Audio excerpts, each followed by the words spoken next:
Right now, from the Room to Room Weather Center, here's Mississippi's Chief Meteorologist, Matt Lobhon.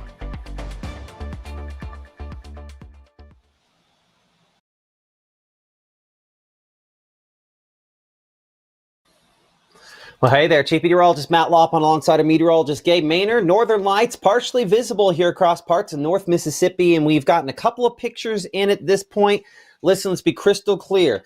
I'm going to show you some stuff here with North Mississippi Storm Chasers cameras. And we've got some out there that's some pretty good shots of it at this instant, but your best bet is actually probably going to be with one of these looking out toward the northern sky. That little orangish hue you see there, partially available, but more visible here from our camera in Amory. That's what that reddish glow is that you see there. That is the northern lights visible there in Amory. I think a slightly better shot if I go to southern Monroe County there down toward the Aberdeen area. Let's get to look at that camera shot here. That's the reddish glow. Now listen, it's not going to look great on these cameras because they do not have the same type of picture sort of lens that your phone camera has.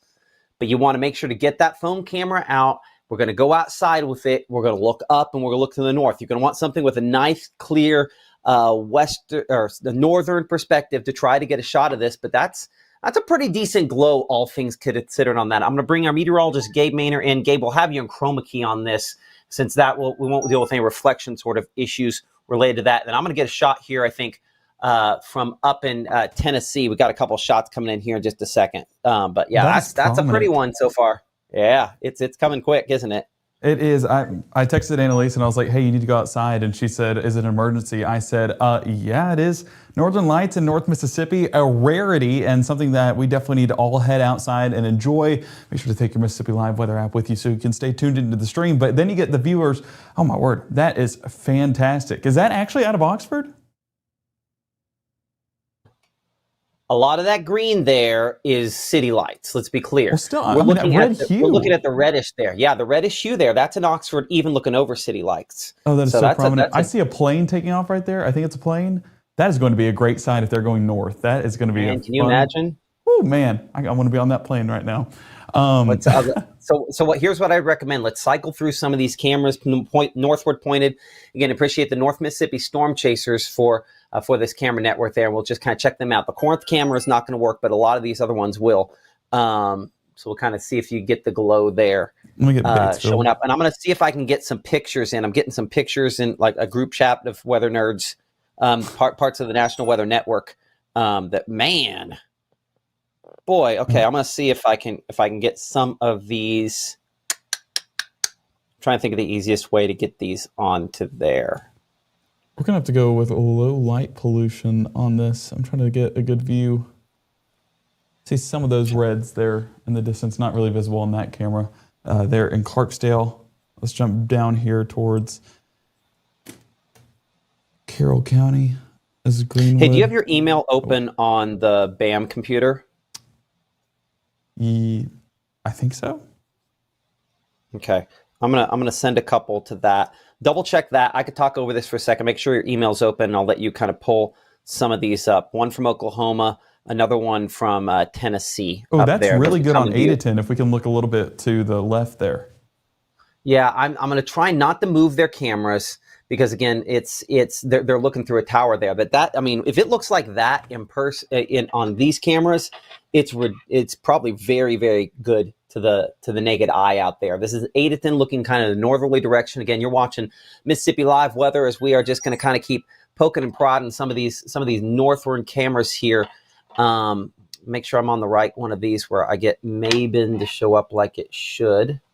That's showing Adaton again. Hold on, I'm going to fake my way into getting Mabin. Mabin's rural enough that I want to make sure we get one of those cameras. So ignore the fact that we're, again, looking at radar here for a second while I try to pull up a different frame here for MAB. And let's see here. We'll double-click that. Give me a moment for that to populate in here because Mabin's rural enough. Look at that. That was the one that was hiding on us, isn't it? Mabin, look at that reddish color there. There's almost kind of even a little bit of a greenish hue on that. Hold on, I'm going to bring it back up here to where I'm on camera again for a second. We'll let this change behind me again. We can pull up a different one of these. I'm going to pull up one. Give me a moment. Again, as you can hear, all my stuff is kind of blowing up behind the scenes here. So let me get it to where it's at least not binging nonstop. And again, this is a shot there from Mabin, again, of the beautiful kind of red sort of colors showing up as we look toward the north there out of our North Mississippi Storm Chasers and Spotters camera network. Again, this is one of the ways in which this camera network definitely shows out some beautiful colors there this evening. Hey, Matt, come to me on BAM real quick. I got one out of Waynesboro, Tennessee. Okay, we'll get that. And again, this is from the, Pillars. So So this is, this would be Tennessee Valley weather up there. Ben Luna and the folks, big part of the reason why we're here. Oh, I think it cut your audio out, Matt. Yeah, but it did. Go ahead and take over for a minute. Well, it's just basically, this is a little bit more north where we said it would be a little bit more prominent, and prominent it is. Let me pull it back up here with the computer right there behind me. Yeah, there we go. So this is a live stream coming out of Waynesboro, Tennessee, and as you can see, those red hues definitely evident. Some of those pillars there on the right side, this is looking north, so that'd be a little bit more towards the northeast out of Waynesboro. Getting some I think that's a greenish- refraction of the lights below there. I think Oh, yeah, that's you what are that's exactly what the right. arrows are. Golly. But still, look at the green toward the horizon. Yeah. You have the red and the green as well. That's pretty spectacular. My word, that is something. Oh, my word. You know, I had my doubts, and I should have never had my doubts. I should have No, stayed I faithful. had my doubts. That's so have you, hey, real quick, have you heard from Annalise? I'm gonna take over for a second here. I had dinner in the way, so I might eat a little bit of that while we're kind of going back and forth here for a second. But check with her, see what her viewpoint is there back at home real quick, and let me know Well, about that here. I'll have to see if she Go can ahead. get it. She's at a Boonville basketball game tonight, so I don't know Oh, if she'll be able that's to not step going out. to happen. Well, hold on. Then I might head out there, see if I can get a shot of it. You've got that Hascam's website. You can kind of pull them up and plug them a little bit for some of those other ones while you're also looking at what we have there coming up on. And again, we could probably switch back and forth between the two, but I'll kind of pull it back over here to some of the North Mississippi Storm Chasers cameras here for a moment as well. Yeah, I'm trying to go a little bit more north. Okay. I'm gonna look back Oxford again, because again, comparison on some of this I think is good as well. I'll bring that back up. And this is a reminder of why you want to make sure that you have kind of a good northerly perspective on this here, because you obviously we see the red, but then we also have all these lights in the way. And that'd be my issue if I looked right north outside. I don't know, maybe I'm lying. Give me a second. I'm gonna look north outside. I'll send it back to Gabe here for a second. And who knows, maybe it's pretty good outside here. Well, we will see from that here in just a moment. We do have a good view there in Macon. So as far south as Noxubee County, getting some views of those reds there in the distance. I see 12 people watching right now. Wouldn't be surprised if that number went up, because that is a great view as far south as Noxubee County. So Matt, if you don't get a shot, honestly, you're just not looking in the right location. I do expect that to be pretty visible. Just got to get over the tree line at that. Ooh, he can't hear me. Remind me in the chat to remind him. We might be able to get that drone up and maybe get a live shot for this. That'd be something to kind of view that. But Waynesboro, oh, you can't beat that shot right there. That is so pink, so red. Great shot out of there. Big thanks to the Tennessee Valley at the weather, just with what they have up there with a great shot. Of course, looking to the north, that's what you guys need to do to, of course, take this in. But yeah, this is going to be happening. Time frame, don't exactly have one. Did you hear what I said So about Dave Maynard, this is legit. I'm going to bring this in here for a second. I'm on this. I'm going to walk up close to the camera. I took one of those long exposure shots through just the trees outside on the north side of my house. And again, I guess that's not in focus, so that does you no good. But I mean, you can clearly see, I see pink through the trees here on that long exposure. That tells you everything you need to know. This is going to be really visible if you can get a good north perspective on this. So yeah, Northern Lights, full-fledged. Make sure to send those pictures in. Mississippi Live Weather app. We'll show some of those at 10 o'clock. We'd love to see it. But yeah, that's all through the area, Gabe. So I'll send it back to you. I'm going to see if I can run out, take some pictures, and maybe send it back to kind of show you some of those live from out in the field. That sound good? Well, I was going to say, do you want to take a drone up there? The drone does not do that well on low light, unfortunately. right. I'll take. I have drone pack up. I'll take it with me. But yeah, I'm gonna go out there, see if we can get some shots. I know I have this spot right north of town. That one there is from Oklahoma, I think. The one I emailed you. Yes. That shot is from Mike Collier, Mike Collier Weather in Tulsa, Oklahoma, part of the National Weather Network. Great shot there. Give me a moment before we go. on that computer, you're still logged into the main computer there. Go ahead and switch it back to links for a second. And I will, what I am going to do is I'm going to see if I can pull up another website here that kind of has all the different National Weather Network feeds, and perhaps somebody on there has something else. So I'll send it back to you. Go ahead and head over to the wall. It'll look better on the wall. Okay. All right, so while he works to get that up, we're still getting a good visual there in Oxford. I want to check the chat and see if anyone's seeing it out and around the area. How far south is it visible? So far, we've seen it reach all the way down into Noxubee County there towards Macon. So, yeah, that's what I mean. Most of us should be getting a visual on this, seeing some in Saltillo. Can't see from Becker. Elena, make sure that you're not in a highly exposed area with light. We want it to be, kind of a rural area, getting a visual on some of those northern lights. So make sure that you're in the right location for that visibility to be as good as it can be. I believe that's Tracy. Yes, in Saltillo. Send a picture to us here at Mississippi Live Weather because, hey, I'm in the studio. I'm not fully relying on you guys for visuals. So go ahead and send those in to us here at Mississippi Live Weather so we can share a little bit of that here on the show. But yeah, an exciting time. I'm going to keep flipping through a few of these cameras. Let's take it back to, well, Tupelo is not going to be a good option because it has as much light as one could want.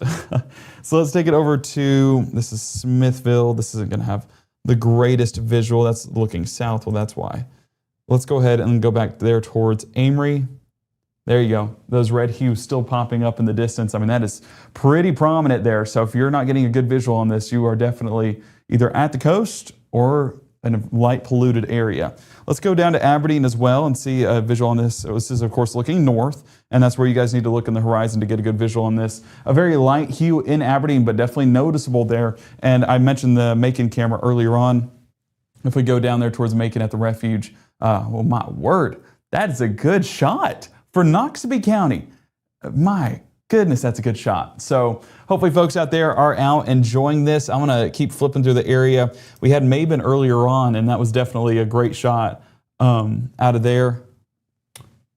Yeah, right behind that pole. I'm blocking it just a bit, but that's going to be right behind it right there. And if we look out of, that's out of Addison, my apologies. Let's go down to Maben.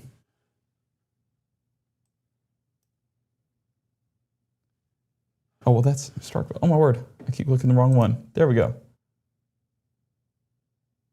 Let's take it down to Maben. Okay. Do I keep clicking the same one? I'm trying to get that one right in between. Okay. No, Gabe. Hey, Gabe, the issue is I have that programmed wrong. The Maben button's not working on there. You're clicking Maben over and over again. Okay. It's just Maben is set to go to Addison, and I got to fix it on there. Well, sweet. I was going to keep clicking back and forth. You're not crazy, I promise. Not crazy in that aspect, but yeah, exactly. Then out of Winona, we are getting those red hues, those pink hues there in the distance. So even getting it there in Montgomery County. I see Whitney asking, how can you see them? So the phone is the best way to do it. You go out there and put night mode on, and you're able to kind of filter in some more of that light, meaning those red hues are amplified. So that's the best way to do it, is to go out there and take some night mode pictures, or you can just go outside, and we're seeing it through the camera lens. So that means you guys might be able to see it with your naked eye as well. But yeah, go ahead and go out there and see if you can get that filter going on your phone, or the night mode on your phone, to get a visual on this, because we are seeing a prominent picture out there. I'm going to take it back there towards, I believe it was Amory that had the best one so far. Or it might have been Aberdeen. Golly, I just can't believe how visible it is. Going into tonight, we saw the storm, and it was like, you know what? It's there. It for sure is there. But just how much will we actually be able to see? And so far, it has definitely verified. Still getting a good visual there out of Aberdeen right behind me. And I cannot get over Macon. How it's that far south looking this prominent is just... Well, I think the important part there, Gabe, is it just, you're far enough out in the country, you're going to be in good shape. It's when you're too close in that we're going to have some issues. Golly, when you're in town. That is such a good look. Oh man, hold on. Let's see here. Are you getting some shots out there? That's what I'm working for right now, is to try to see if we do have, I think, some that have come in here. Let me see if I can kind of check some of those, and I'll see. Yeah. Oh yeah, these are looking good. Okay. Hold on a second. I'll pull one of those up. I'm going to actually pull two of them. Well, first one, let me see if I got the name on it. So this is coming from Carolina, and it is Alyssa. So give me a second here to pull that up here. That would be this one. Hold on. Did I hit the wrong button? Something else is full screen. Something was clicked. Yeah, something went full screen. Hold on. I was on the other computer there, and I think hold on. Let me find out what I did. Which of these monitors am I on? I'm on the right one. Oops. I hit, oh man, what is it? Is it F11? Yeah, there we are. Okay, hold on. And we will go and try that again. It's worth the wait. Oh, come on. Must be smarter than the computer. Give me a second. I want it to be the other Chrome browser. We're going to do...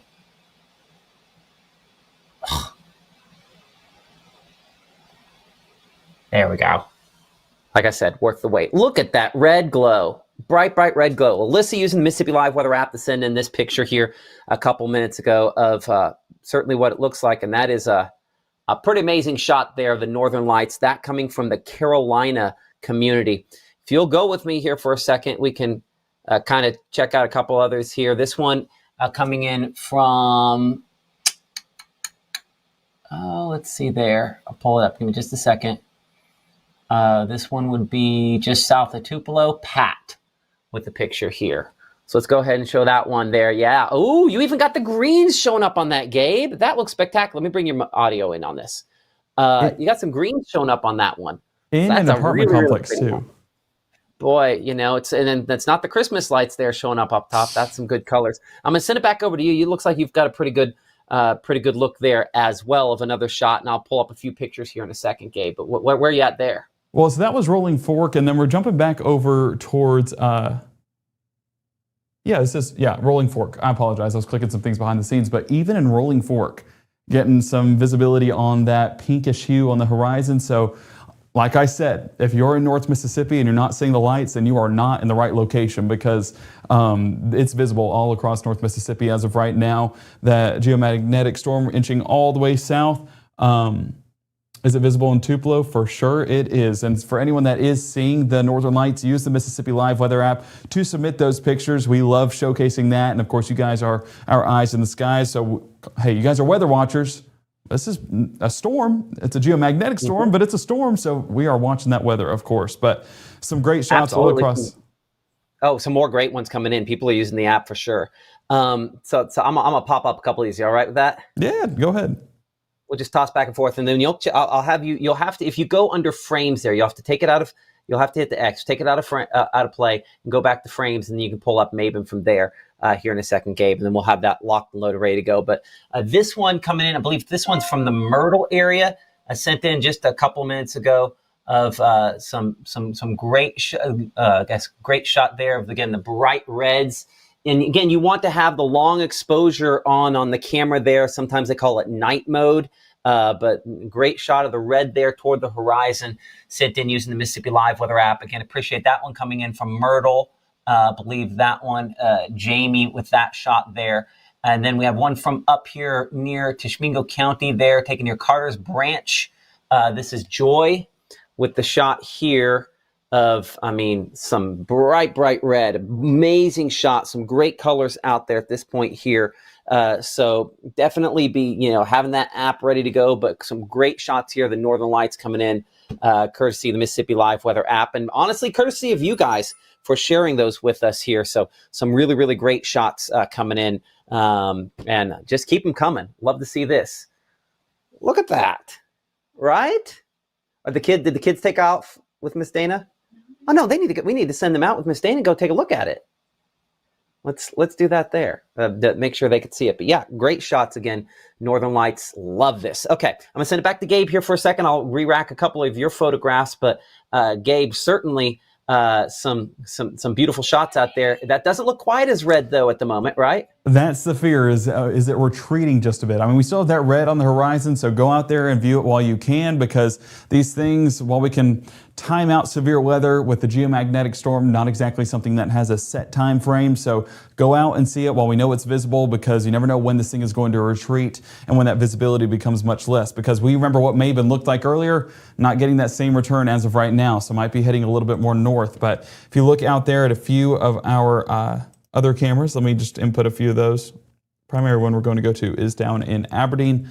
I'm going to pull up right here. Yeah, still getting some of those reds there on the horizon. And same thing around the Amory area. If I pull that up, Monroe County's been popping off with these shots so far this evening.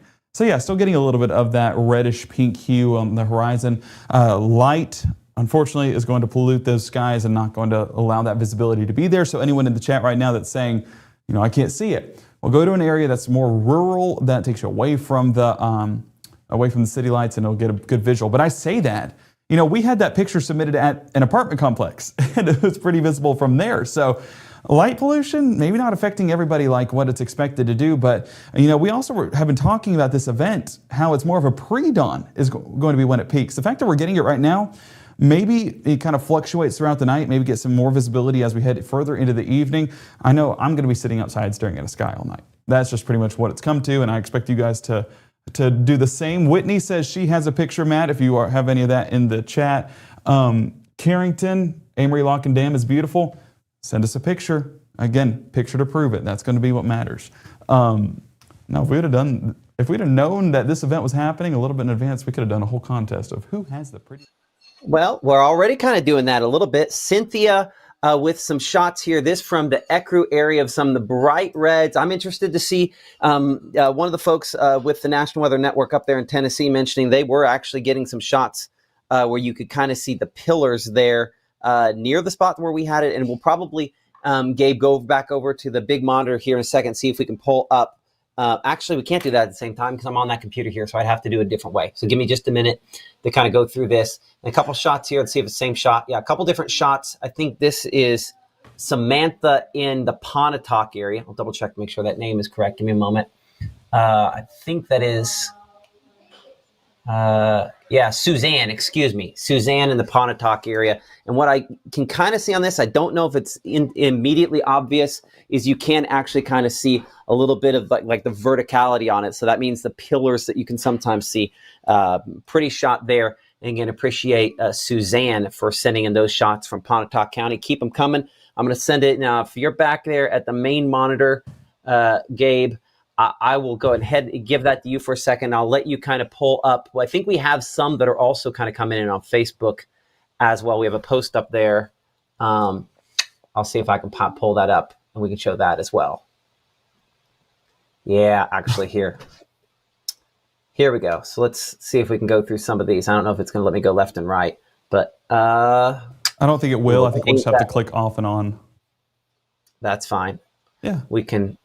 We can do that. Okay, so I'll send that to you here for just a second. I'm going to go take my long exposure camera outside and make sure whether or not we can see it here.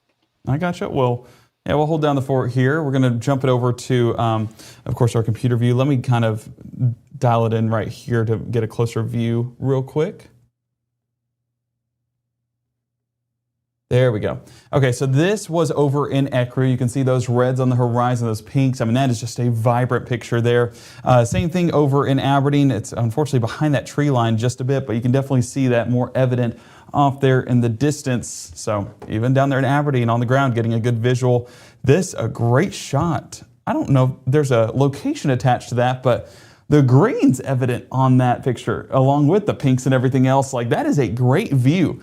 I'm curious where that was submitted. This is from Danielle. Danielle, let us know where that was taken at so we can let folks know, because that is a great site. Bubba, I think I saw you in the chat. I think it's the same Bubba submitting this picture right here. A great view of some of those colors on the horizon, just the northern lights able to be seen, and very, very evident, man. This is I'm curious your take on it. You know, pre-dawn was the main time frame with this event. We're getting it right now at 7:50.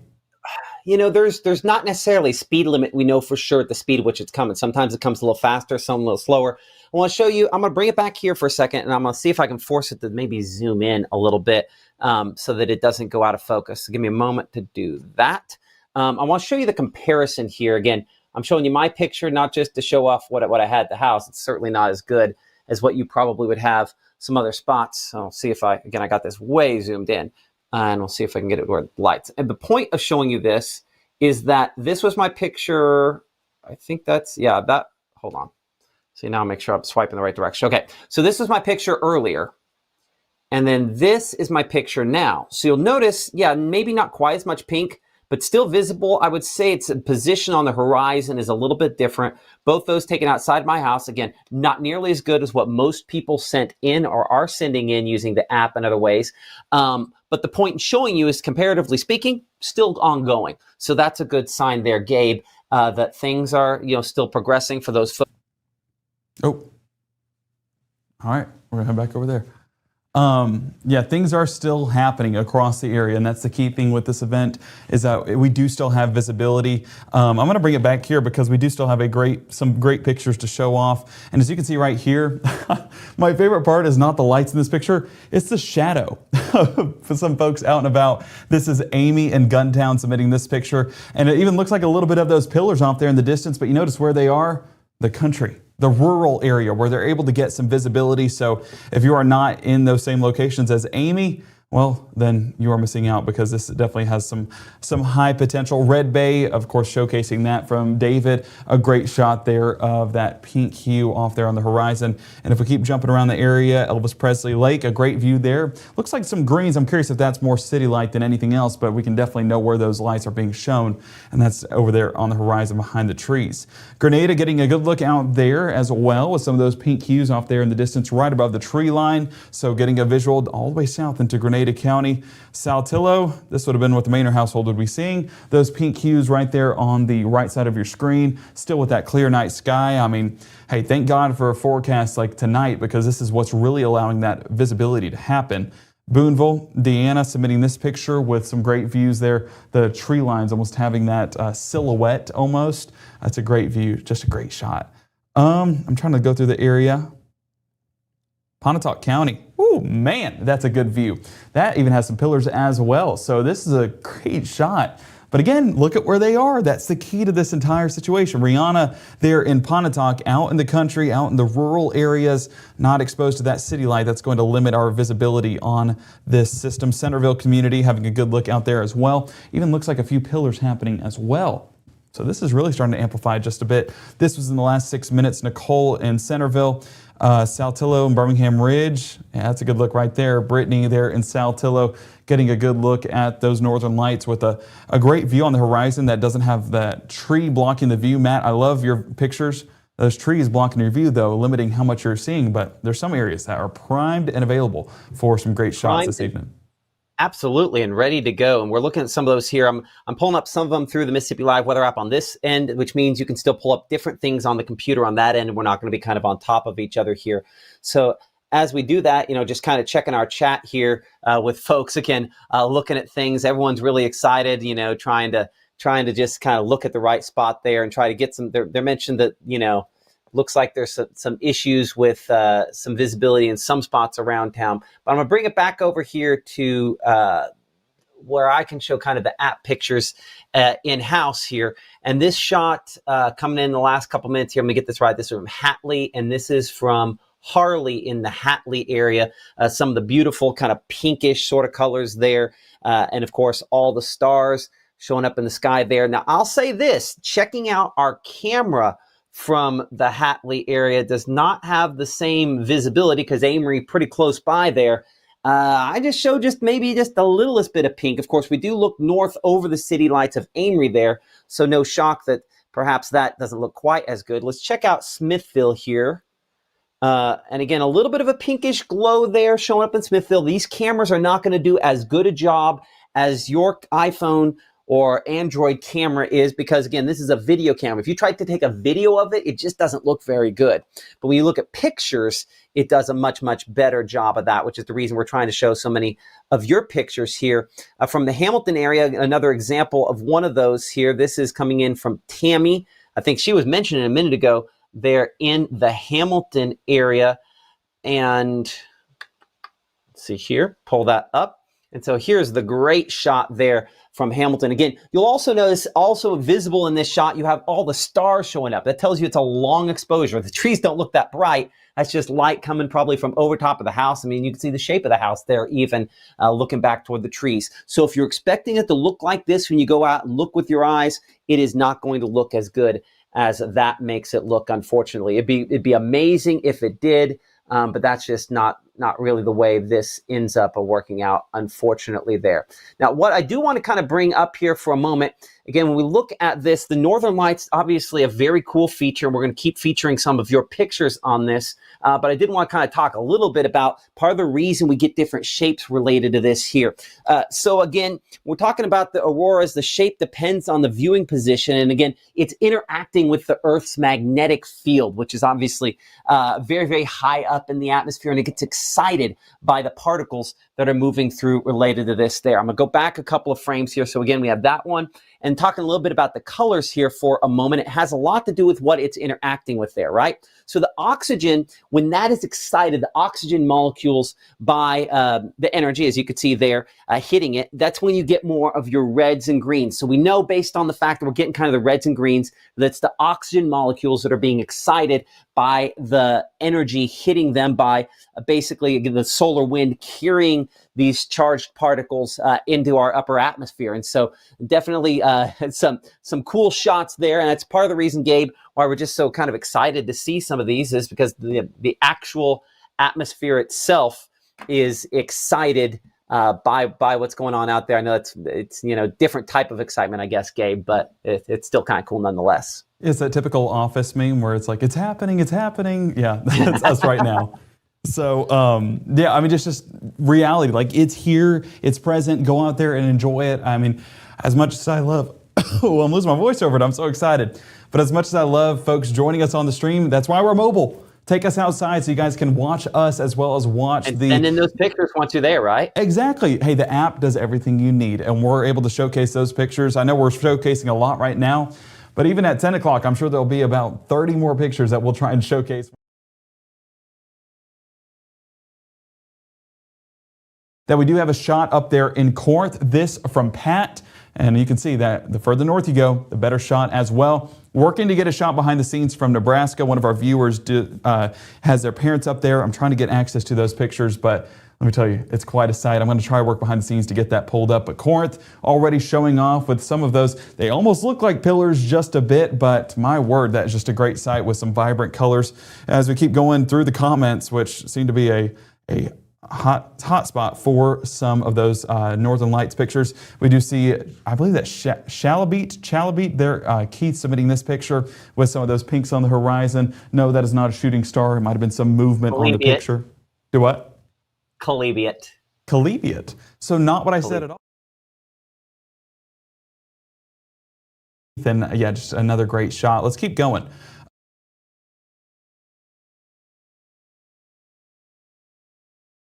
More hours, go ahead and go vote on Matt LaPon's Facebook page. Maybe we'll head out there to see Okolona take you guys on, but a great shot out there tonight. If only this was Friday night, that'd be a legendary football game. The Northern Light game, the Northern Light fight. Ooh, man, we're going to cook with some names. Calhoun County, haven't got a picture from you guys just yet, but this is a great shot there in the distance with some of those Northern Lights on the right side of your screen. Probably going to be close to, I think that's Calhoun City there on the left. That might be exposing some lights there that are limiting the view that we see, but definitely the north side right there, a great shot. And favorite part, once again, the people viewing it. Northern Lights are bringing the community together for sure, even late at night to view something that is a rarity here in North Mississippi. DeSoto County, great shot from you guys up there around the Memphis area. You can see Veterans Day still today with the Northern Lights. Can we have a more action-packed day? I don't think so. So a great shot there. That was submitted from April. As we take a look throughout the area, Okolona definitely having some good shots as well. I apologize. That looked like a Christmas light. And I was going to say, 'tis the season.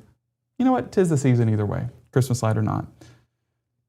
Oh, that's a good one from Pittsboro. A little bit blurry there from Julianne, but still a great shot. You get the picture for sure with those pinks all the way up in the sky. So a little bit more able to be seen out there towards Pittsboro. A big thank you to Julianne.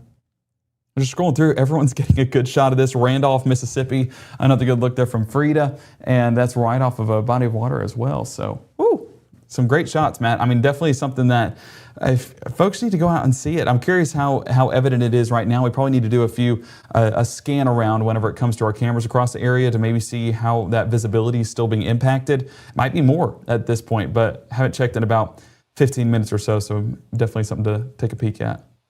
Well, I'm gonna bring it back here for a second, and it's gonna kind of pop back and forth on me. So give me a second while it changes my background, then I force it to come back here because typically I don't show the pics from home. But appreciate everybody for sharing yours. This was from Wayne in Lake Guntersville over there in Alabama, showing kind of the stretch of Mississippi live weather. Appreciate him for sending in the shot there. Again, kind of that orangish sort of glow, and then tons of great pictures coming up here from I think around Sardis Lake. Some shots here again, looking. With some of the high thin clouds also visible there. I'm assuming that's the high thin cloud cover with that. There's not a ton of clouds, but that's what I'm assuming we're kind of getting there. But then there's a lot of movement in what I'm seeing there. And I also definitely have some, I went past it there for a second, some pillars showing up with that as well. Really, really, really cool shot there. Again, this is another one here. Whoa, this is another one from Alan there. In Sardis Lake. Okay, so just look at these for a second. No, I mean, just that's a lot of variation there between that shot and that shot. We kind of sometimes think of these as a static thing. They just kind of look like they look and that's it. But this is a reminder that they almost kind of look, they're not clearly not an actual living, breathing thing, but they almost kind of look like a living, breathing thing almost as they evolve over time. Beautiful shot there. I'm gonna have to put my thing back on silent. It is on silent, but it's busting through my do not disturb on that, Gabe. So I mean, some really great shots. I'm gonna keep on working on trying to get more of these on camera here, and you keep working through what we got there on Facebook, right? Well, I'm actually going to try and post a picture to, actually, I think I can pull it up right here behind the scenes. Bear with me for one moment. We got a shot out of, oh, the stream pulled up, LOL. I'm going to pull that up behind the scenes real quick, and I'm going to work my way over to this picture behind the scenes here real quick. This was submitted from Nebraska, so a little bit more north. This was from Christy, and when I tell you evident pillars, evident greens, evident pinks, everything you need for sure. So this was out of Nebraska, as you get a visual right there, and we're just going to scroll through a few of these pictures that were submitted. As you can see, those pillars very evident. You do have that greenish hue there at the top of your screen with those pinks very evident as well. I mean, just a great shot for sure, and those pillars right there in the middle of the screen are able to be seen. So the further north you go, the more evident that is, but my word, it's just such a cool event. Matt, I mean, I'm sure your folks up in Kansas are probably getting a good look at this as well. So hopefully they're getting some pictures, maybe submitting it on the Mississippi Live Weather app here soon. But we just appreciate everyone submitting that, and of course keeping us informed with all things weather here in North Mississippi, whether weather be geomagnetic storms or be actual severe storms. So this was also a few photos submitted around the area, just some great shots of that reddish pink hue on the horizon. This was a great look out there in North Mississippi this evening, and some folks that were just submitting those pictures on Facebook and even getting a little bit of that hint right there of that pink hue. But Matt, I'm sure you're getting some pictures on your end that you want to show off. I'm just overwhelmed at the colors and the pillars, the greens, just everything. It's incredible. I'm so happy. So last time we had one of these, the opposite thing happened for the Law Pond group. Whereas I was able to kind of go out and look and take it all in, and my significant other did not. The opposite has happened tonight, where my significant other is able to go out there. For whatever reason, this is not wanting to let me switch between that. Let's try this again, see if that'll work. There we go. For whatever reason, my little switcher back here at the house is unhappy, and that's okay. That happens from time to time. But again, I'm going to show you a picture of a picture. I can show you, it's funny that I can show you guys your pictures easy on camera. I don't have a good way to show you my pictures, but nice shots there from my kids sending in some pictures there. Oh, no, look at that, Gabe. Oh, you can't tell on TV because it's chroma keyed out. Oh, that's funny. Yeah, because I'm in front of a green wall. But that's clearly where the green would be coming through on that there. They've got a good show. Man, I'm not saying shut this off and go outside. But I am saying if it takes me shutting it off to make you go outside, then that's what I'm going to have to do. Go outside and take this in. This is awesome. I might have to anyway, we're excited about that. So many great pictures. You know, folks are from all across the region continue to send in your weather photographs. I say weather photographs, but ultimately these are just photographs of the northern lights from all across the area. This one from Boonville coming in. Anel sending us this shot here in the last couple of minutes, again, of kind of that reddish hue. I'm in front of it once again, perfectly positioned there. And so it will always look better on cameras than it does to the naked eye. So keep that in mind. If you're expecting like this giant red, not going to happen. But if you're okay with the fact that if you hold it, you're going to be like, whoa, that looks really good on your phone. You look up and you still kind of see it. That's what you should expect out of this, okay? I don't want to oversell what we've got here, but because, you know, certainly it is pretty and beautiful, but it might not be quite as striking as, you know, if you're expecting bright red. So I'm Chief Meteorologist Matt Lawpon alongside our meteorologist Gabe Maynor. We are looking at a bunch of cameras looking for the northern lights as we look out of our camera here in Pontotoc, provided by the North Mississippi Storm Chasers. You will notice a reddish hue, but you won't just see this blast of red. I'm going to check some of the more rural cameras that we do have with the Storm Chasers there to see if we have some shots going out to Clarksdale. I can see more behind me than any other place. Still a little bit of that reddish out there. So if you have missed this opportunity to see the northern lights, a geomagnetic storm, this is one of your better chances still at this time. I'm going to go up north toward Crenshaw. Yeah, still kind of a reddish shot there from both down low and kind of up high on that. And I'm still assuming that those are clouds. I don't want to move the Storm Chasers cameras because it's the North Mississippi Storm Chasers cameras and they're doing time lapses. I'm going to see if I can pull one of those time lapses up actually here in a minute with that. Let's go to Greenwood, which may be down. That camera was, I think that camera's still down. Greenville. Not really good shot there in Greenville. Let's just kind of walk up the line here. I think this one is Cleveland. There's a lot of lights on that camera. We were able to use that. Again, that's in town, so that's probably messing up our view there. And then out there in Shelby, there we go, the reddish behind me. So in the Delta, pretty decent visibility on this as well. One of our best cameras all evening has been down here in Macon looking northward. It's just Macon doesn't have the same kind of light pollution other places have. And again, this does maybe not look super dramatic, but this is about as good as one of these cameras, a video camera is going to get at this. So definitely showing pretty good visibility there as we check out some of the other photographs. Give me a second here. I'm going to check out a few other photographs as I kind of try to check some of them that we've had sent in. Again, ton of them. I got one here, Pittsboro. Amazing shot where you can also see the water tower in this one. Again, this picture coming in from Julie. Appreciate Julie using the Mississippi Live Weather app for submitting this one here. And you know, so it does look a little bit blurry. You think it looked okay? Thumbs up? Did you see my pictures? I figured it out. I did see your pictures. They look great. So the kids out there checking this out this evening. And again, bright pink with, again, the northern lights shots there. Hey, Leo, come here real quick for a second. You stand up on there so people see you. What did you think about it? I couldn't see it with my own eyes. But you could see it with the camera?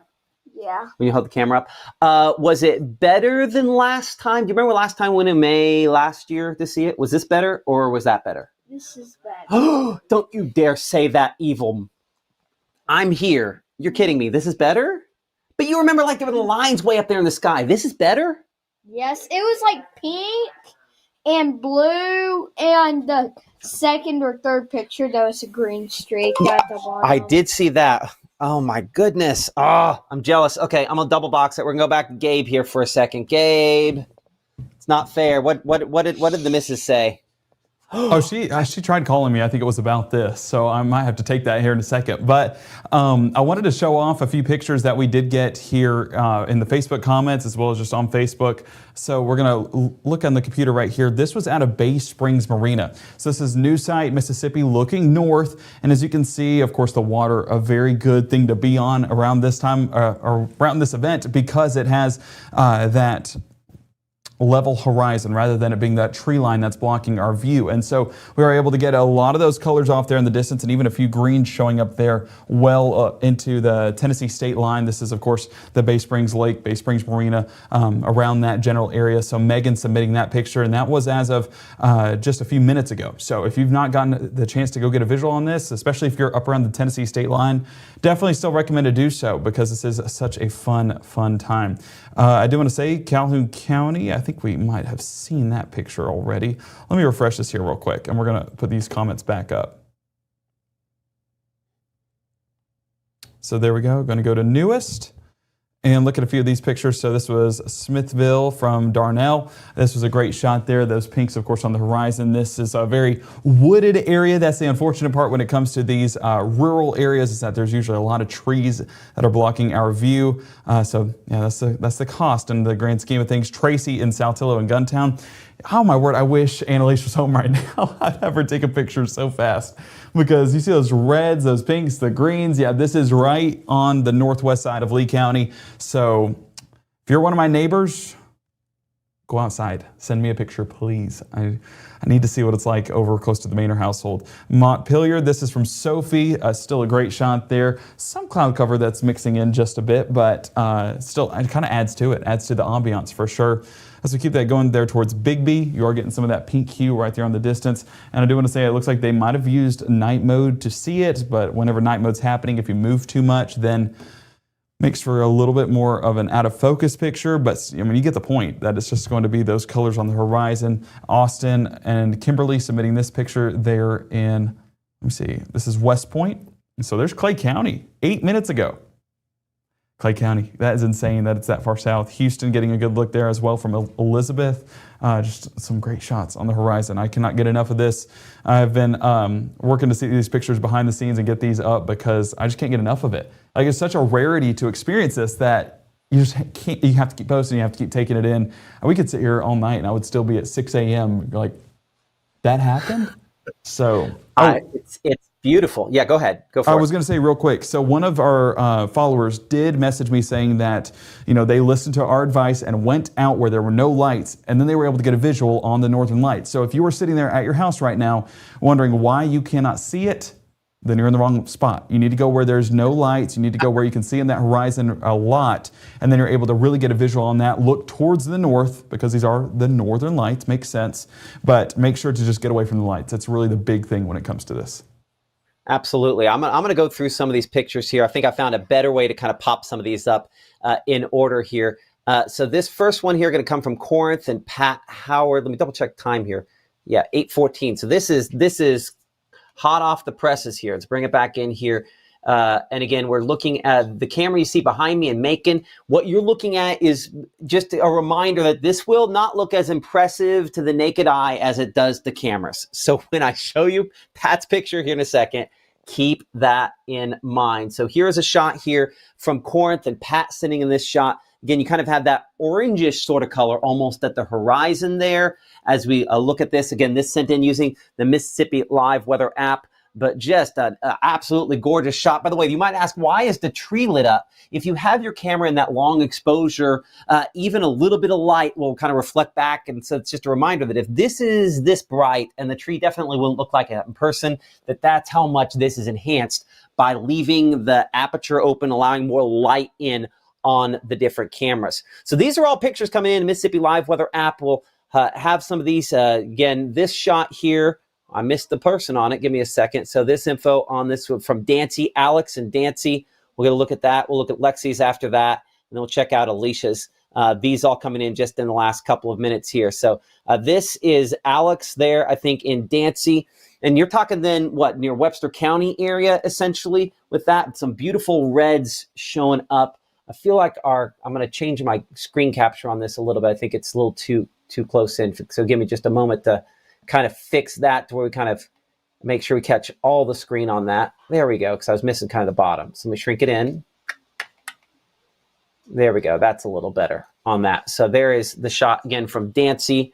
If I'm standing on this side, we'll scoot it to that side. There we go. We'll figure this out.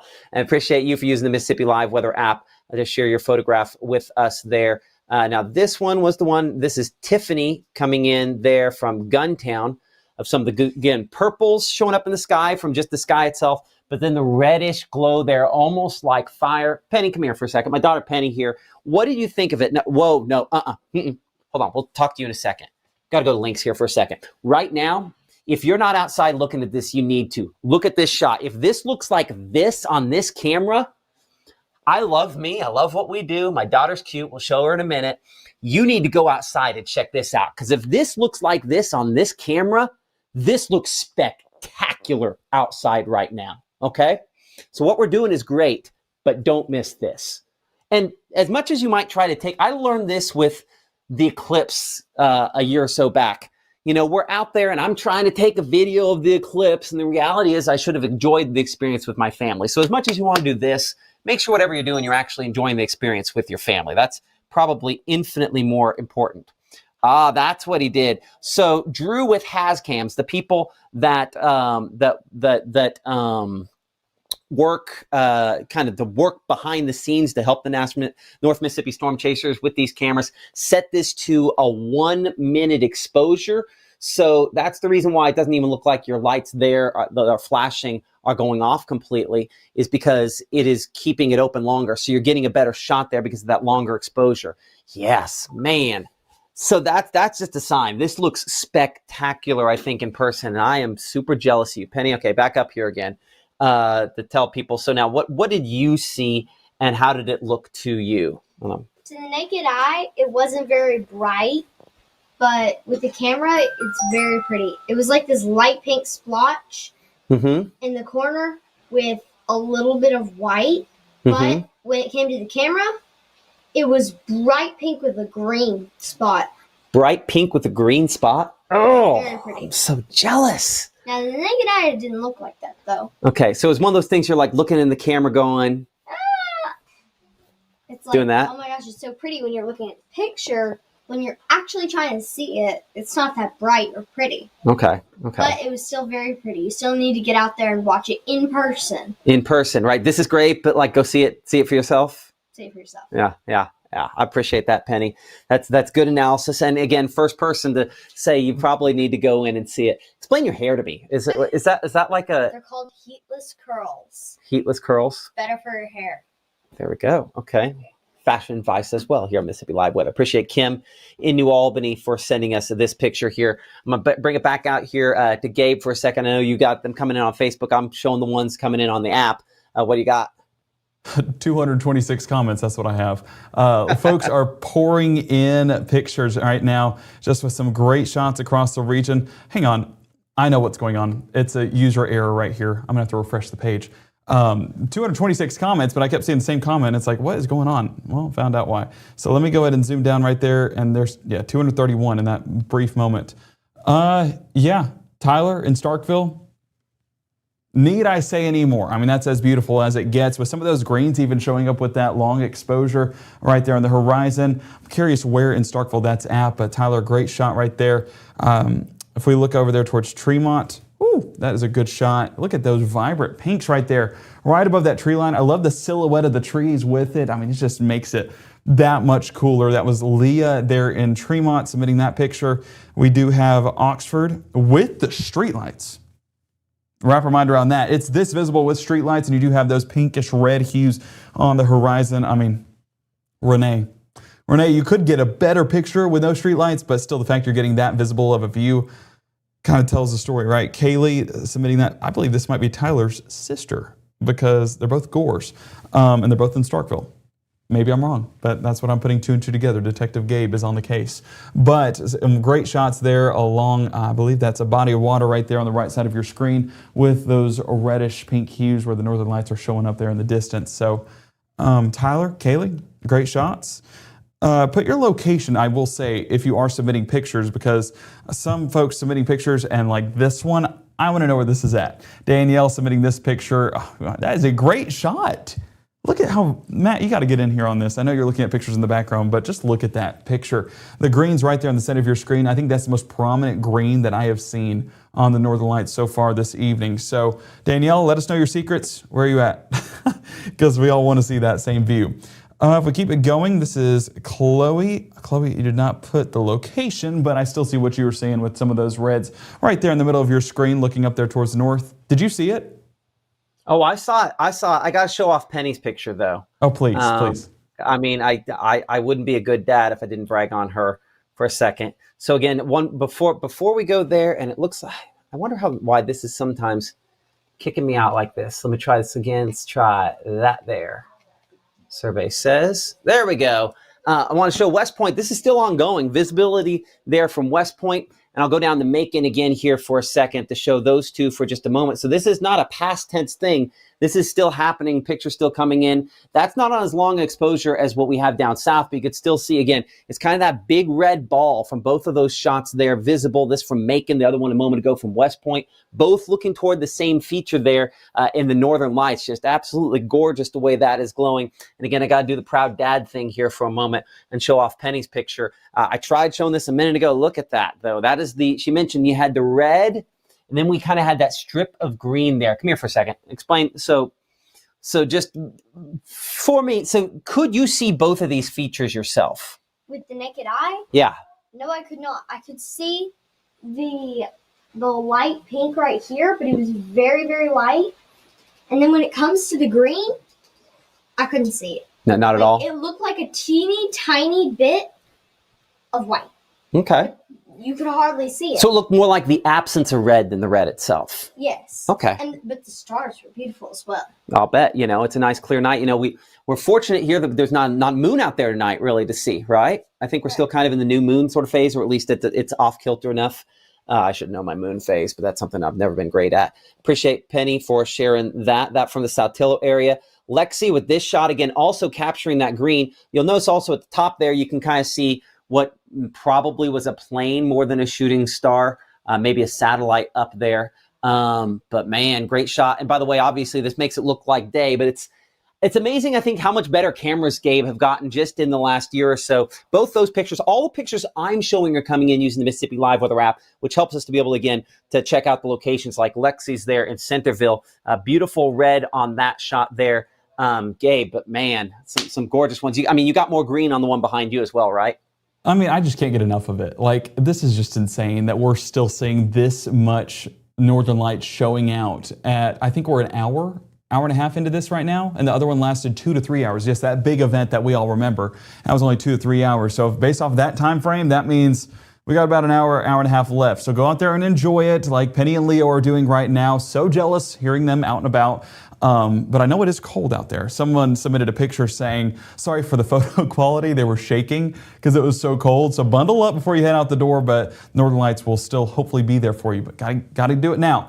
This, a shot out of Myrtle, and this was a great shot there from Emma Grace. You can see the pinks, of course. I mean, that's evident there right in the middle of your screen, but look at the greens that are showing up right there across the center of your screen. That is just a great shot. Some pillars as well. So this is a very evident geomagnetic storm that's taking place right now, allowing for that those Northern Lights to inch further south. We do have it as far south as Winston County, having those pinks show up. So again, I say, and I'll reemphasize it, if you're not seeing it, you are in the wrong spot. So go find a place that has no lights. I'm waiting on a picture from my mother-in-law because last year, whenever we had that big event, her house was the prime location to get the best view on these Northern Lights. So, Miss Holly, waiting on your photo. I'm sitting here scrolling through photos, waiting to see your name pop up. But great shots nonetheless at West Point, having that same look right there from Genesee. That is a good looking sky right there. And I know folks in Clay County are happy to be seeing that. Again, that's Winston, that's Clay County. That's places that normally don't get to experience this because it doesn't usually go that far south. At best, we'll see it right along the Tennessee state line, but that's really best case scenario. We're far past best case scenario. We're at the best scenario. That's seeing all across North Mississippi. Genesee also submitting this picture with looks like some greens right there, right above the tree line. So, Matt, have you gotten enough of it yet? Because I sure haven't. I mean, this is just something that I will continue to soak in well into tomorrow morning as well, as we're just kind of taking each picture in picture by picture. And honestly, I'm curious to see what the Mississippi Live Weather app looks like right now with picture submissions. It's probably just filled to the brim to an We're at overwhelming about magnitude. 140 in the last few minutes here. 140 pictures, it says, since yesterday at 8:14 p.m. And most of those have come in just the last little bit here. So yeah, they're let's see here. If that's 9:18, let's check the time. 18 ago. At 8:24 was 18 pictures ago. So they're coming in fast and furious, which means ultimately, I think one of the big important things here is people are seeing it, thankfully. That's, in this case, the thing we hate is when we're like, hey, this could happen, and then no one sees it. Well, they're seeing it. Smithville, you're looking at right now, this is kind of the pink. And again, reminder on the expectation level on this, that if you're expecting to see it as bright and crazy as it looks in the pictures, well, that's just not the reality of the situation. Now, that's not to diminish what we're looking at here, which is really pretty incredible stuff. So let's go through some of these pictures here that you're sending in as we kind of prep and check and see around the area. Great shot here. I'm going to have to get the order on this down. So this one coming in from Ashley in Saltillo here. And again, you kind of have that green. I initially thought maybe this was clouds, but maybe some of that's that green showing up. But you've seen on the cameras, right? Just a minute ago, how we talked about there's kind of like that main glowing area. Everybody's luckily kind of seeing the same thing. And one of the cool things about that is when we start talking about like severe weather and stuff, the storm looks different from every spot. But relative to where we're at on Earth, obviously, this is going to look pretty similar. I'm going to get the order here right. This is from north of Canton, way down south there in Canton. Samuel Moffett sending in this picture here. Appreciate that shot as the northern lights down there. And again, not as prevalent, but when you zoom it in there, it's that same kind of ball shape all the way in Canton that they're seeing up in the Tennessee. That's seeing much, much farther north than that. So because it's occurring so high up in the atmosphere, everyone basically has the same perspective on it at this point, which is kind of crazy to think about. Okay, so let's check out some other pictures that you're sending in here in the last couple of minutes. I like this one. Before I click on it, so I'm going to get my order right. This is Kaylee in Fulton. And again, you can see, again, that main ball that we were seeing, but also kind of those other lines that were showing up as well. You could argue they're not quite the true pillars, but a really great shot. And again, you can see we're a long, long ways away from light. None of these trees here in the foreground are lit up at all. So they've done the right thing. They're away from light, and it looks like only a couple lights there around that house. Appreciate Kaylee and Fulton for sharing that picture with us. I'm really interested if that is a high cloud there, or if that is just a little stripe. I'm going to get this order right one of these days. Okay, Joshua in Lafayette County. This shot here, again, I think it's probably zoomed in, and that's probably some of the green that they were seeing there potentially as well, unless we have some really, really high thin clouds. And at night, it's difficult for us to detect those on our different satellite perspectives there. It's possible that maybe that's what we have. Bring it back here to current time and looking out at the camera in Smithville here for a moment. Again, that is really showing up there very, very pronounced as well, kind of on the, I guess, looking toward the northeast. Check out a couple of cameras here. That one, again, what we're doing is we're playing with the exposure length on there to try to get it right. But yeah, that is probably some pillars there kind of showing up. You can see kind of the vertical lines with this. Really, I overshot that there. There we are, about the vertical lines. I have a little delay here on my chroma key at the house, so it takes, I put my hand out and it waits about a second before it gets there. So sometimes I want to point the wrong spot. That's the reason why behind the scenes. Let's check out Adaton here in Oktibbeha County, near the Starkville area. Not quite the same glow as some of the others, but again, maybe not on as long exposure there. I'm going to go down to Macon, which is done so well. Spectacular. Man. Some great... I'm going to step over here farther. Man, God does a good job, doesn't he? Man. Beautiful stuff. Again, appreciate all your photographs. I'm going to show another photo here. I'm going to toss back to Gabe for a second. So this is Catherine in Robs. Catherine in Robs with this shot. Again, this is what it looks like to the naked eye, or to the camera. Well, the camera that's on a longer exposure now. And then here is what it looks like there in the Robs community. And again, you can see again the vertical lines showing up with this. We'll talk a little bit more about how this all happens here in just a moment, but I'm going to send it back to our meteorologist, Gabe Maynor, back there in the studio, because I know that Gabe, obviously just some incredible shots coming in. I mean, yeah, and that's the thing. I was texting my wife behind the scenes telling her, you need to go see this now because you never know when it's going to go away.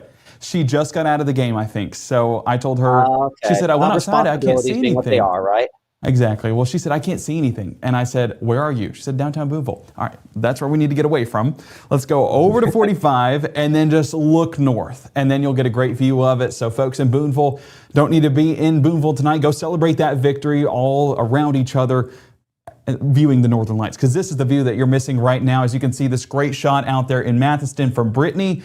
Oh my word. I mean, you get the pinks for sure, but some of those greens even showing up right there in the distance. Just a great view along with that night sky, just adding to it, almost looking like sprinkles on a cupcake with those stars in the sky. But if we look also there around Ripley, I wanted to pull this up, getting a great view there as well. This is going to be on the northern side of our viewing area, so better chance of seeing this take place. Unfortunately, the trees blocking it, also limiting some of the greens that you might be seeing. Boonville, hey, just talked about Boonville. Folks, you need to go ahead and get out there. Is this updating? I think it is. Yes, it is. Right? It is not. Okay, hang on. I'm on the wrong browser. We're going to pull it back over here. Okay, bear with me. We're going to go all the way back over here. Okay. You want me to take over for a second to kind of talk about how this all happens? Sure. Yeah, take over. Okay, so give me a moment here. So let's talk about, what is this? How does this all happen? So we'll kind of bring it back in here to our mobile room-to-room weather center. Talking about the solar wind in this case. You get what's called a coronal mass ejection, where it's just this explosion of particles off of the sun heading toward us. The solar wind, heated and charged particles emitted by the sun that travels through space, right? So in this case, what we're talking about is, again, a big explosion of energy that's carried toward us by the solar wind. So we show that, of course, works toward us. And eventually, and this happens all the time, that energy interacts with the Earth's magnetic field and it protects us from most of those particles emitted by the sun. It just kind of directs them around us in a way that that protects us. And so the magnetic field is hugely important just for the safety of our electric grid, protects, near our satellites, some other things like that, and many other things. And so when you get these big explosions, what happens in a solar storm is the sun will emit more charged particles than normal. Typically, it comes from a sunspot, things like that, and just blows our direction. And so as it does, it will, cause the extra particles to, in some cases, reach all the way down to the poles and work and follow those magnetic field lines down in. As that then happens, you get these big charging of particles that then interact with the oxygen and the nitrogen in the Earth's atmosphere. And then you end up getting the beautiful colors that we see from the northern lights, like what we have out there right now. And so when you showed this graphic a little bit ago, when you get the oxygen to be excited by those particles, that's when you get more of the reds and the greens, like what we're seeing here. And that has to do with the atmosphere and how high up it is, and thus allows us to see it farther south in this case here. And so when you get more of the blues and the pinks, that's where the nitrogen is kind of popping up. It's interesting. My daughter mentioned that she saw some of the blues there, and nitrogen is the most prevalent element in the atmosphere. And then you of course have oxygen. So that's the reason why these colors, excited, the ones we get, they make up most of the air that we breathe, nitrogen being the larger percentage of that there. So kind of cool the way this all works. And then we showed this one also a little bit earlier as well. The shapes have to do with the viewing positioning on the Earth. And again, the way in which the magnetic field is being hit by those charged particles there. And so just kind of where that intercepts us. So kind of really cool stuff. Excited that we're able to see that this evening, and thankful that everyone is sharing their weather photographs with us. I say weather photographs because it's a clear night, so I can call it weather all we want to here. And you're watching us on Mississippi Live Weather in Brittany in the Cornerstone or Cornersville community here in Mississippi, with this shot here of some of the northern lights with the backdrop there, or I guess foredrop in this case, of the silo. Great picture there. Appreciate that. Again, the stars will always show very brightly in all these photographs here. You can see more of those vertical lines. This shot coming in from Thomas with the great shot here again. And this is what makes me think we do have some clouds. Okay, so you see we have this little gray there that's kind of cutting our bigger kind of ball of red in half. That's probably the clouds that the light from the northern lights are working toward the camera lens here. And then the clouds are kind of blotting some of that out, scattering that light, and so it never makes it. So that's why it kind of looks like a darker area in the middle. So that's, I think, probably what we're dealing with in the case of that, is probably dealing with a little bit of cloud cover out there. So some of these pictures, I'm like, well, is that clouds or is that an extra little wave there? And looking at that, it's probably clouds that we're contending with in some of those cases. But still having really good visibility from some of our cameras that weren't as good earlier here. I'm going to show you our camera there in the, this would be Pontotoc area. And when Pontotoc's looking this good, it's probably looking a lot better to the naked eye out there. So good visibility this evening in Pontotoc. Current time is 8:38, and appreciate all of y'all there for supporting us. And again, every one of these cameras that I'm showing you tonight comes from the North Mississippi Storm Chasers and Spotters. So again, support that 501c3. Had we not had access to these, we might not have done an effective job alerting you to what was possible to see this evening. Again, some of you probably would have seen it yourselves going out and about. But again, support the North Mississippi Storm Chasers if you can. Certainly, I know they would appreciate it. I'm going to check out our camera. I am going to go to an MDOT camera. We have not hit any of those tonight. I'm going to see if we can capture. This would be the north-facing camera there. Again, it's a black and white camera, unfortunately, but I can still see some brighter spots there. So even though that's not camera, even though that's not color, that definitely is still visible this evening. Here's another shot of, I think, what probably the clouds as well mixing in here. Josh in Tula in Lafayette County sending us this picture using the Mississippi Live weather app. Pull that back up there. And again, we have, I think, this little layer of cloud covering. Now you'll notice this does look different, and this shows us the difference in altitude here, right? The red is going to look the same in every one of these pictures, but then the clouds will look different. So whereas we had a shot a minute ago, we kind of had that line of cloud cover, right? I will bet that shot is farther south than this shot here in Tula. So let me double check. I'm trying to remember where the shot was for the line of clouds a moment ago. So give me a second to go back and find that there. Let's see that. Thomas didn't give his location. No. Making me a liar. Let's see if we have another shot here where yeah, here we go. Okay. So let's see. This one is in Louisville. There you go.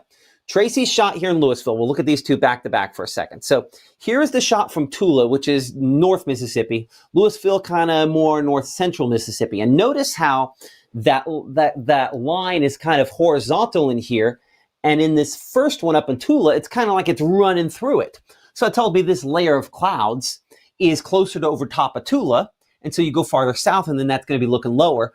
But you'll notice the red is similar position in both cases. So that tells you that you're looking so much higher to see the red up in the atmosphere than where even some mid and high level clouds are showing up on here. So the point at which, of course, this aurora is occurring, obviously very, very high up there. I'm going to bring Gabe back in here again to kind of look at this. But yeah, it is some amazing shots. Oh, you got some green on that one there too as well. And did the wife end up seeing any? So she was working on it. She texted me. She said, I can't see anything. Why can I never see it? And I said, well, you got to take a picture in order to see it, to really get that visual aid. Our phones are the best tool in these circumstances to really kind of see those northern lights in full action. This was submitted in Blue Springs from Jackie over there in the Blue Springs area. Great shot of those greens along with those pinks and those pillars. I mean, you name it, it has it. It's just a phenomenal picture. I was working behind the scenes to get a few more of your pictures. I think my mouse just died. Oh, wait, no, there it is. Okay, praise God. He intervened. He prevails once again.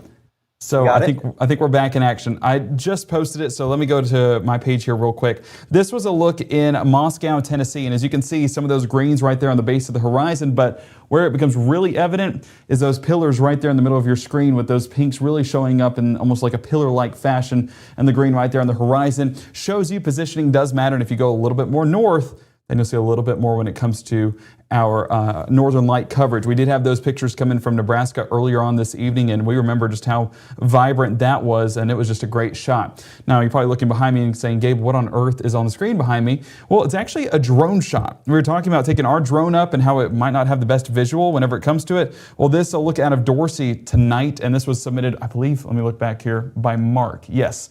Mark submitting this over in the Dorsey area, getting that northern lights right there in the distance, even with those greens. Now you are able to see it on a drone because you're from a higher area or point of view. Accepted.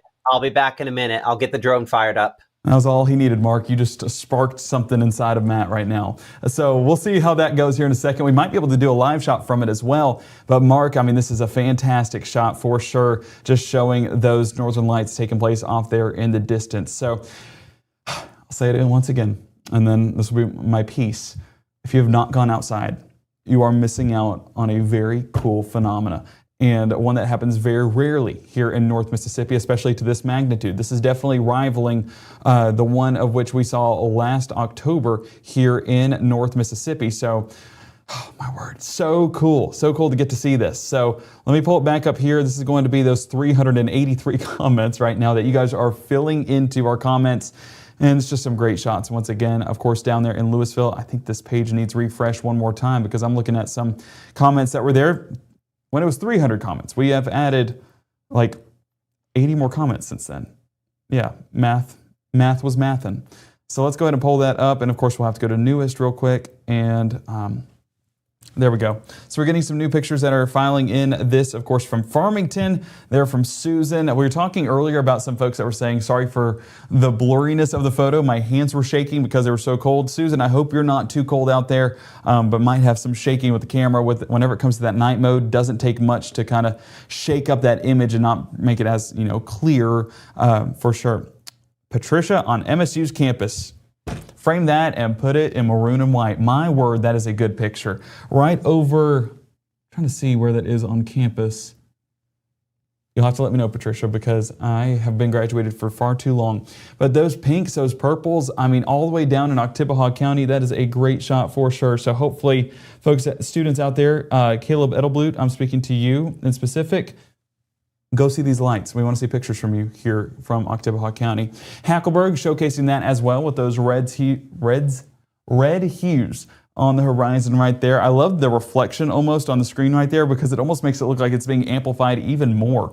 But yeah, it's just vibrant colors for sure showing up. The Jacinto area, pillars being seen for sure right there on the horizon with some of those greens as well right there at the base of the horizon. So I keep having to catch my breath because I'm in such awe over these pictures. You guys are doing a phenomenal job with the coverage. Vicky submitting this great photo. I have no idea where from because comments did not have the location included. Please make sure to include that with your comments so we know exactly where you guys are submitting this from. Saltillo, another great shot from Amy over there in Saltillo, close to Eggville. That is just a beautiful pink right there on the horizon. A beautiful shot for sure. One that I'm sure some folks will frame and put on their wall, and that's how just beautiful those night skies are as of right now. I see this is Morris Chapel, Tennessee. Were you looking for green? Morris Chapel is the place to be. Look at the base right there with those greens peeking right over that tree line and pinks right above that. So no matter where you're at or where you're looking in the sky, getting some evidence of those northern lights. This is Alicia. Alicia, I want to say happy 40th birthday. I see that you put that in there. But a great shot right there, and couldn't imagine a better birthday present than northern lights showing up, especially with the pillars in the distance as well. So happy 40th birthday for Mississippi Live Weather. I hope it has been a good one. I know it is ending as a good one for sure. Leandra, that's a great shot. Man, that's a great shot. Look at the green right there at the base. Yeah, you can see that just a bit. The table's not blocking it.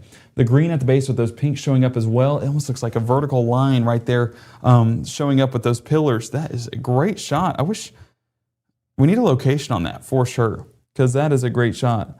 Oh my word. I'm so excited. Let's keep this going. This was over in Moorville. And that's another great shot right there, showing those pinks as well. That's Victoria out there in Moorville. Pontotoc showing the same thing with some of those pinks and purples on the horizon.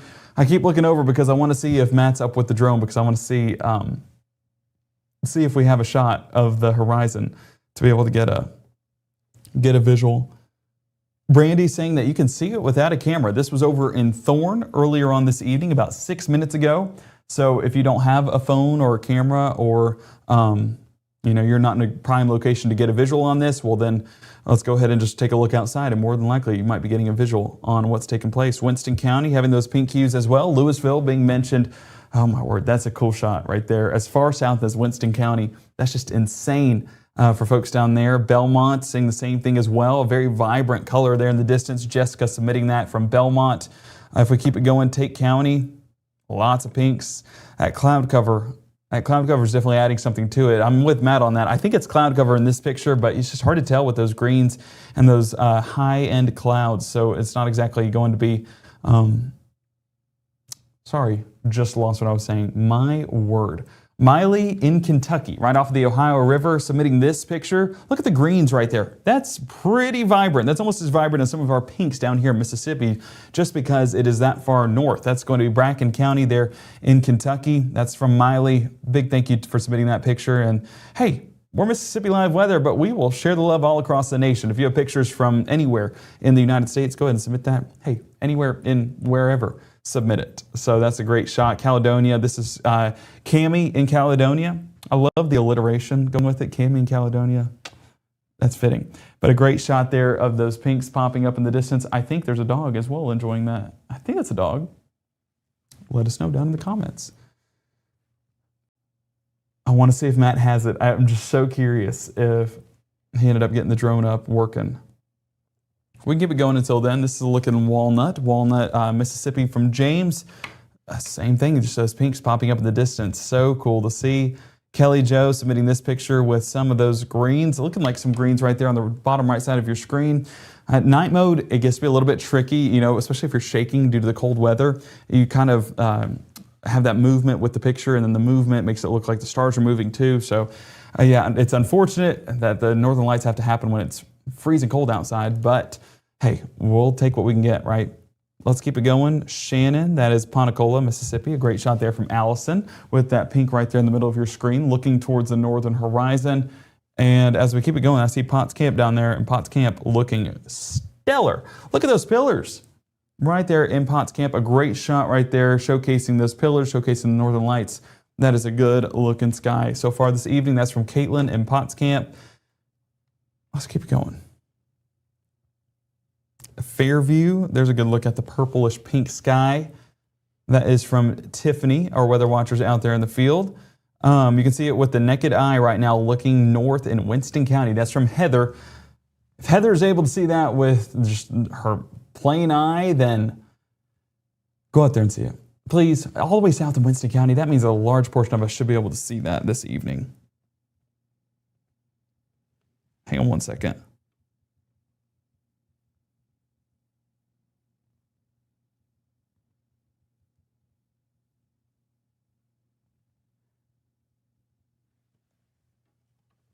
Golly, I keep waiting on Matt.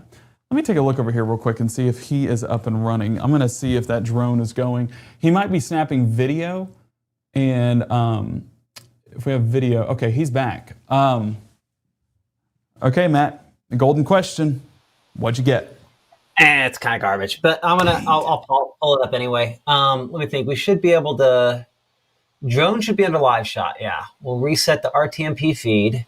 Do you still have it up, just floating in the air? Is there an answer to that? That's the correct answer. So there it is. I hope we don't get like a. Yeah, it's hovering right outside the house, but I'm not seeing anything.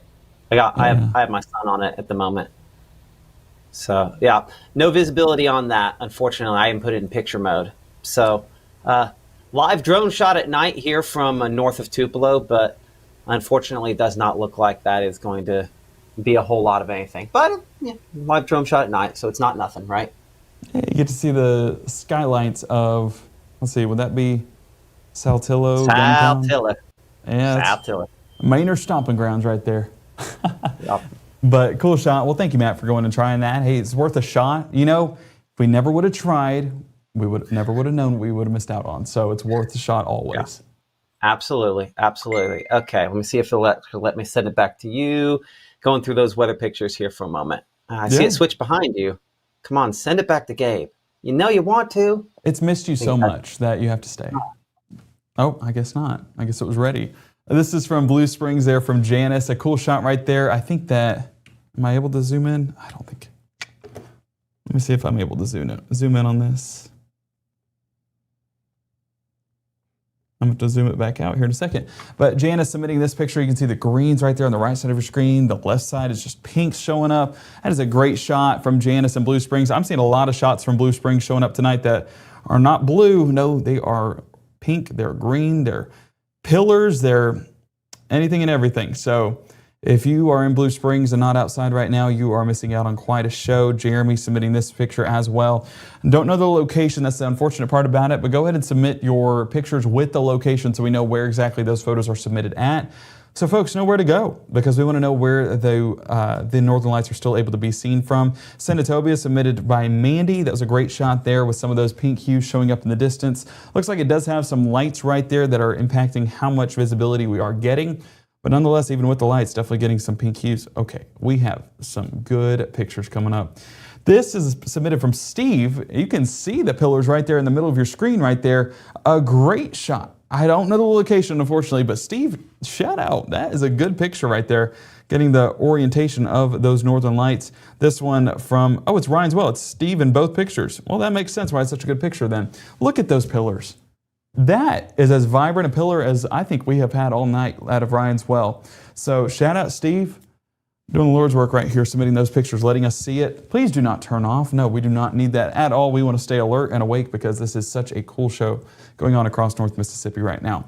Keep those pictures coming in here to Mississippi Live Weather. You can do so through the Facebook comments or you can do so through the Mississippi Live Weather app. That is the recommended method if you are to submit any pictures because that kind of is the best way to just directly pull it and put it on air. So if you have not done so, go ahead and do so because I know you have a picture that we want to see and I want to see it. So let us know there on the Mississippi Live Weather app.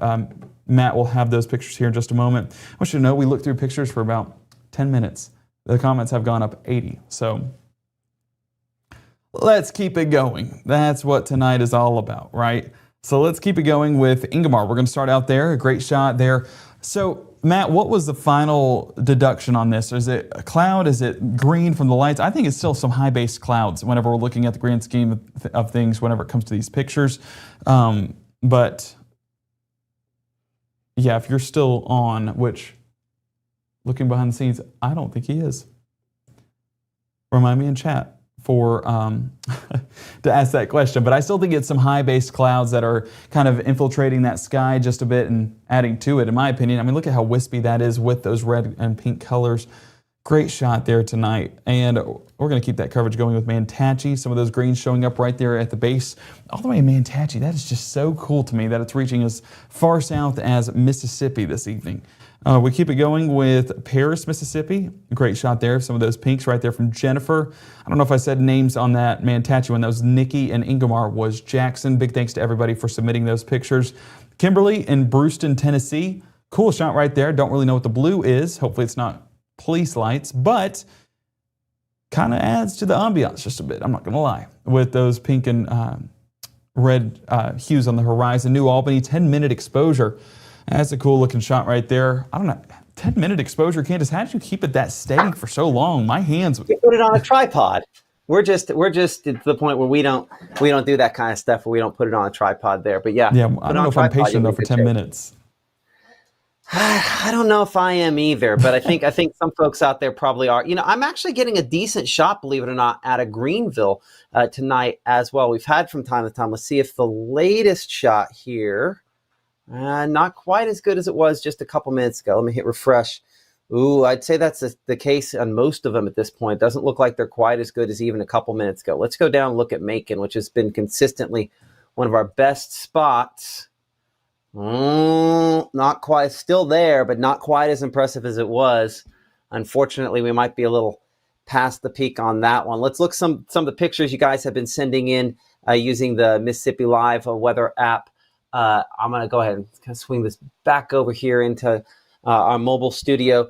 You can see there again, Macon. I still show some little blurbs of red, but this is not what it was even 20 minutes ago. So, hey, maybe that's the reason we couldn't see it using the live drone a second ago, is maybe it's just not as bright as it was a few minutes ago. But those pictures still coming in. 215 y'all have sent in so far here, and let's go through some of those pictures again. Appreciate this shot here coming in from Blue Springs. Kylie Sending in, again, not quite as bright on the shot here as it was a little bit ago. This looking in Blue Springs, really not that far away from my location back to the west. I appreciate Kylie for that great picture. Again, more of kind of a muted hue on this one. Give me a moment to get the name on that. This is Colleen there from this evening cord, that more that muted sort of look as it's fading somewhat, unfortunately, but it's been beautiful to see your pictures all coming in on these.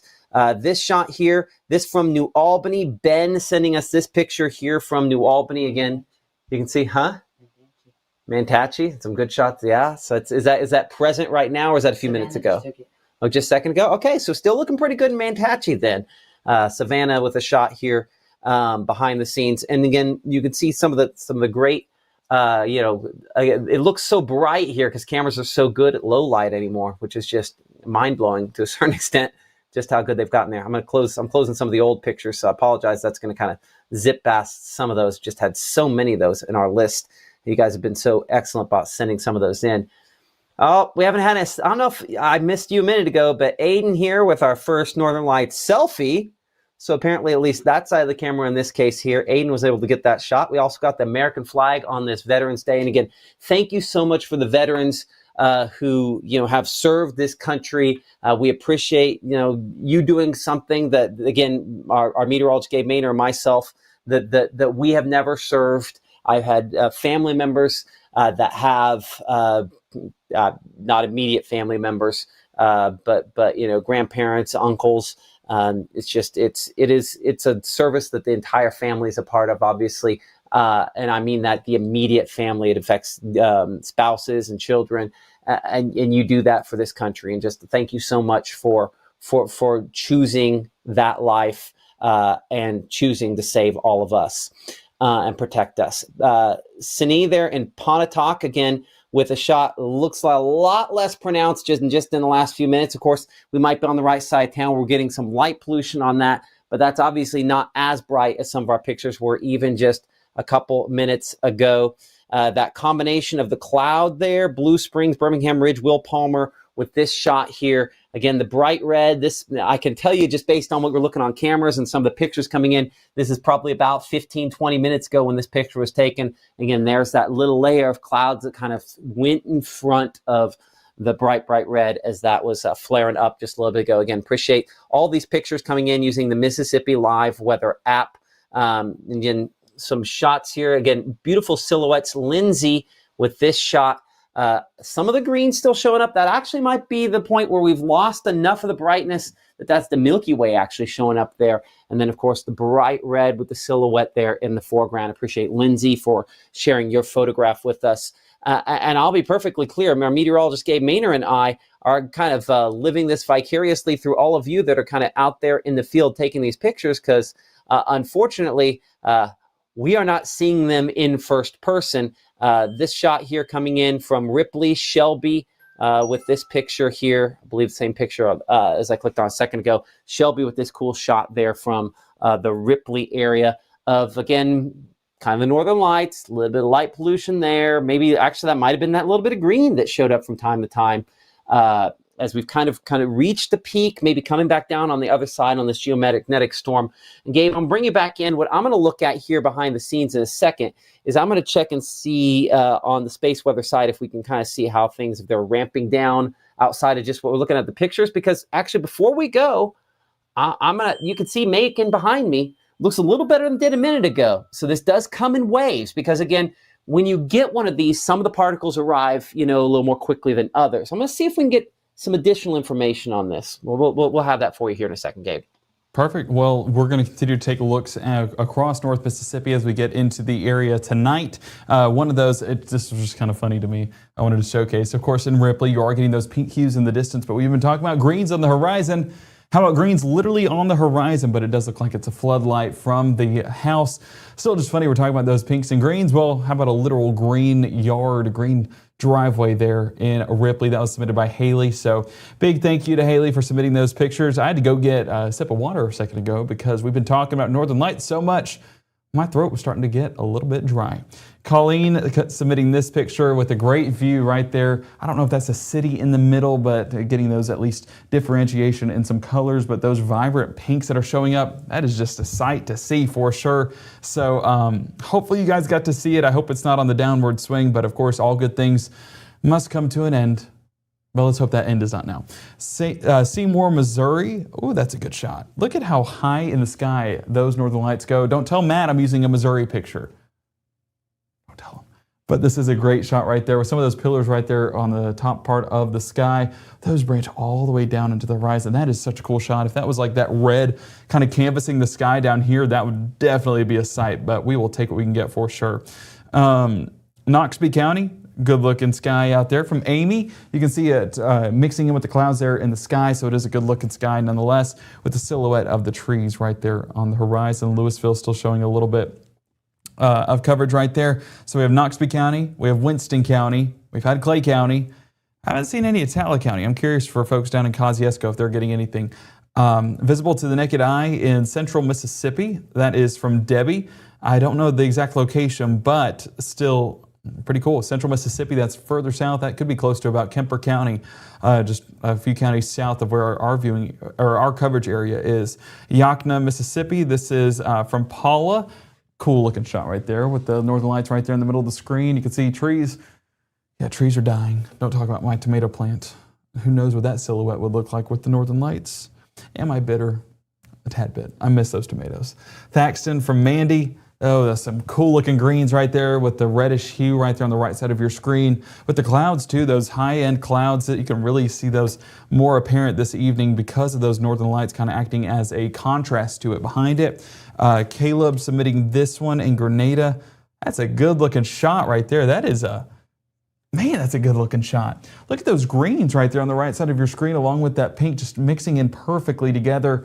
And we are getting a good look. That was over 13 minutes ago. So like I said, or like Matt was saying, some things, it seems like it might be trending on the downward side of things. Let's go ahead and go, I'm going to refresh it real quick. And we're going to look at the latest pictures to kind of see how they've trended. Let me go down here. 549 comments. Shout out to all of you guys for keeping us weather aware. Hey, on severe weather days, I expect the same amount of coverage, right, Matt? We need the same amount of weather. It's not going down, it's coming back. So we have a substorm kind of ramping up here. I'm going to see if we can get Adrian with the North Mississippi Storm Chasers on. He's kind of, I don't know if I want to say the expert, but he's kind of the expert that they have on this. And he's probably a little bit, this is his thing that he nerds out about weather stuff, but he nerds out about this as well. So I'm going to see if I can get him on here in just a minute. To talk a little bit more about that. So, but I will say this, with Macon ramping back up, that's a sign. I mean, even the time you and I have been talking the last minute or so, that's gotten a little bit brighter. So we're not done yet, Gabe. That's music to my ears, Matt. Thank you so much. So folks that are still wanting to go out and see it, Annalise Maynard talking to you, go out and see it, have that long exposure on those cameras and you'll get a real good look at that. But you never know when it will end. But hopefully that end keeps getting pushed further and further back, and excited to hear what Adrian has to say because they've been talking about it in chat. And as much as, you know, we are meteorologists, I want to say that, you know, our astrology knowledge, or at least mine, not as high as my meteorology knowledge. So still learning about that as each event comes and goes, but this is such a cool event. Astronomy, not astrology. There you go. Evidence right there.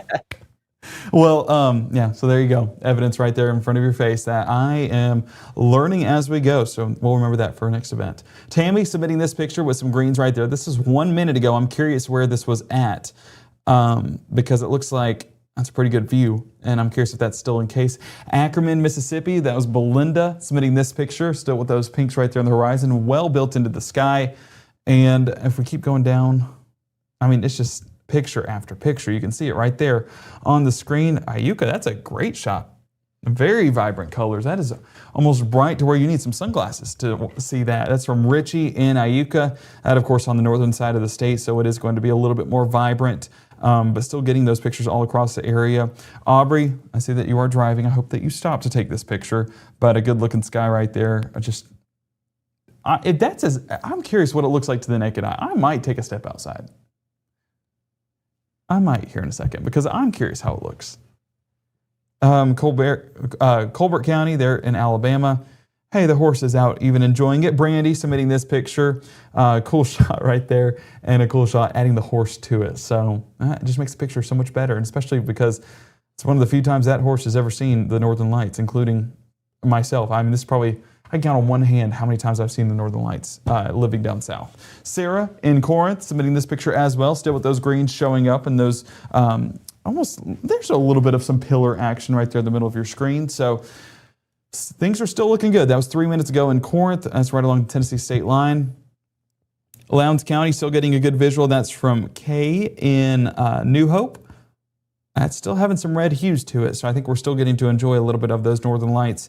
Sean submitting this picture. That's a good-looking sky. That's kind of creepy. Halloween's over, but that's kind of a creepy picture. I like that.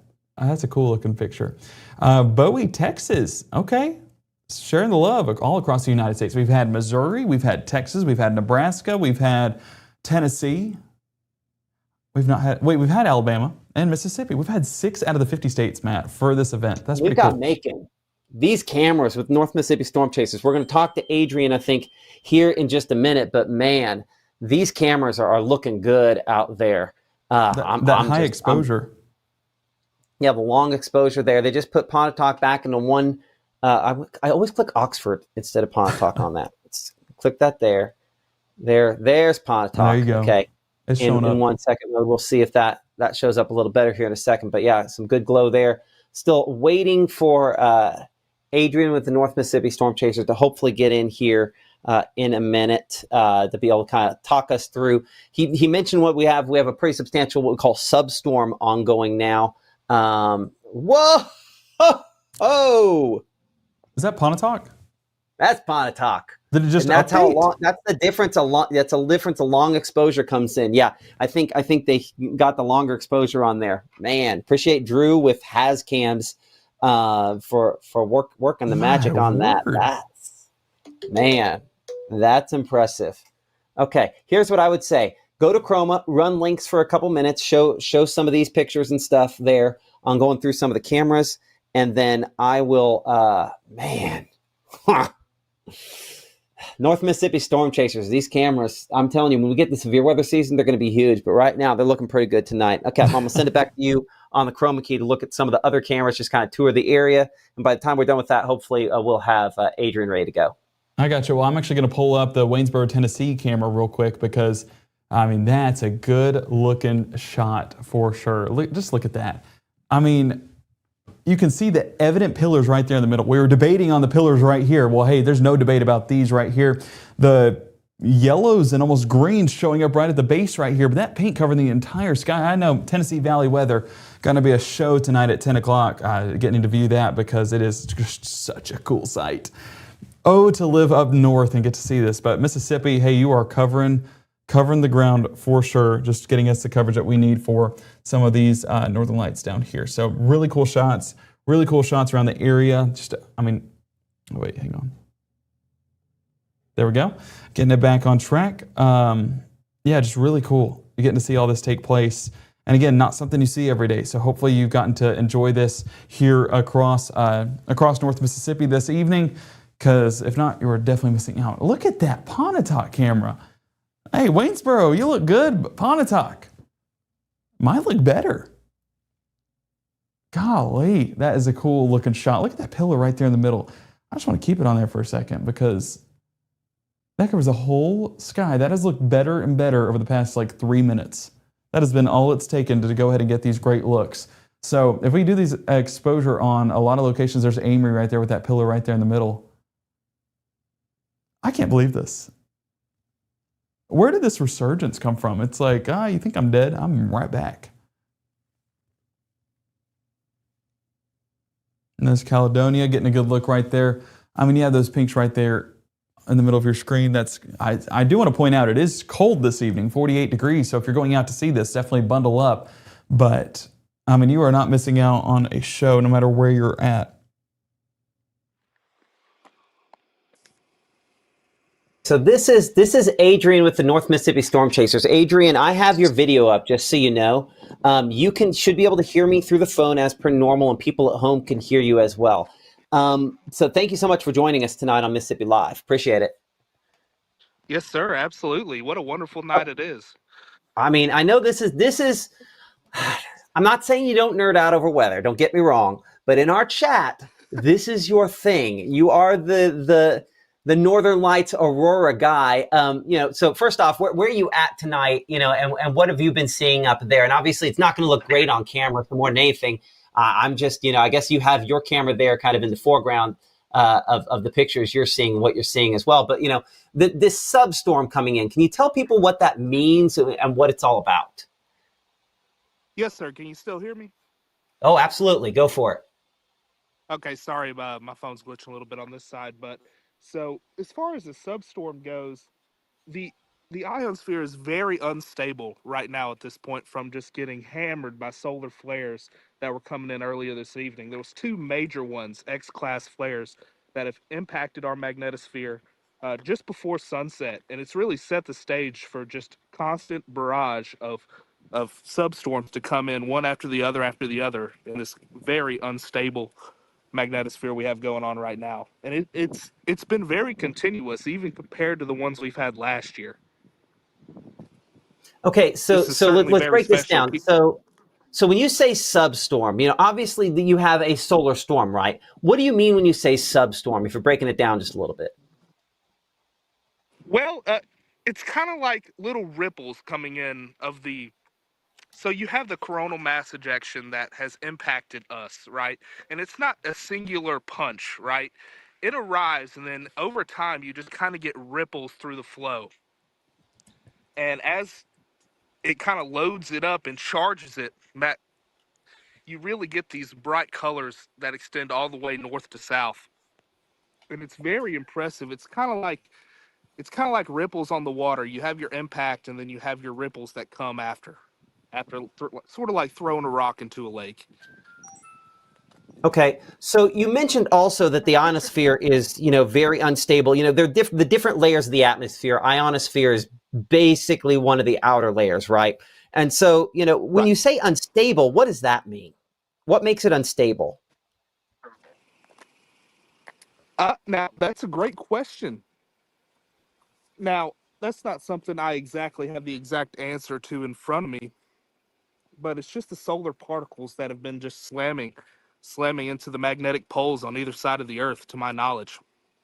Okay, that makes sense. So here's the question, because you again watch, the dips, and you have certain charts. Is it the magnometer? Is that what you would call it? Yes, that's the one I mainly use. It's great for real-time tracking what exactly the magnetic flow is doing. And as it dips lower. That's the magnetosphere just charging and charging and charging until you get that final release on the way up of the graph. And that's what really, really allows those colors to bloom, is you just get a surge, just an absolute surge of that energy all the way across. Okay, so here's the question: what can people expect from here? I mean, how much more do you think we have of this tonight potentially? Well, this has been a very special event, just as far as longevity.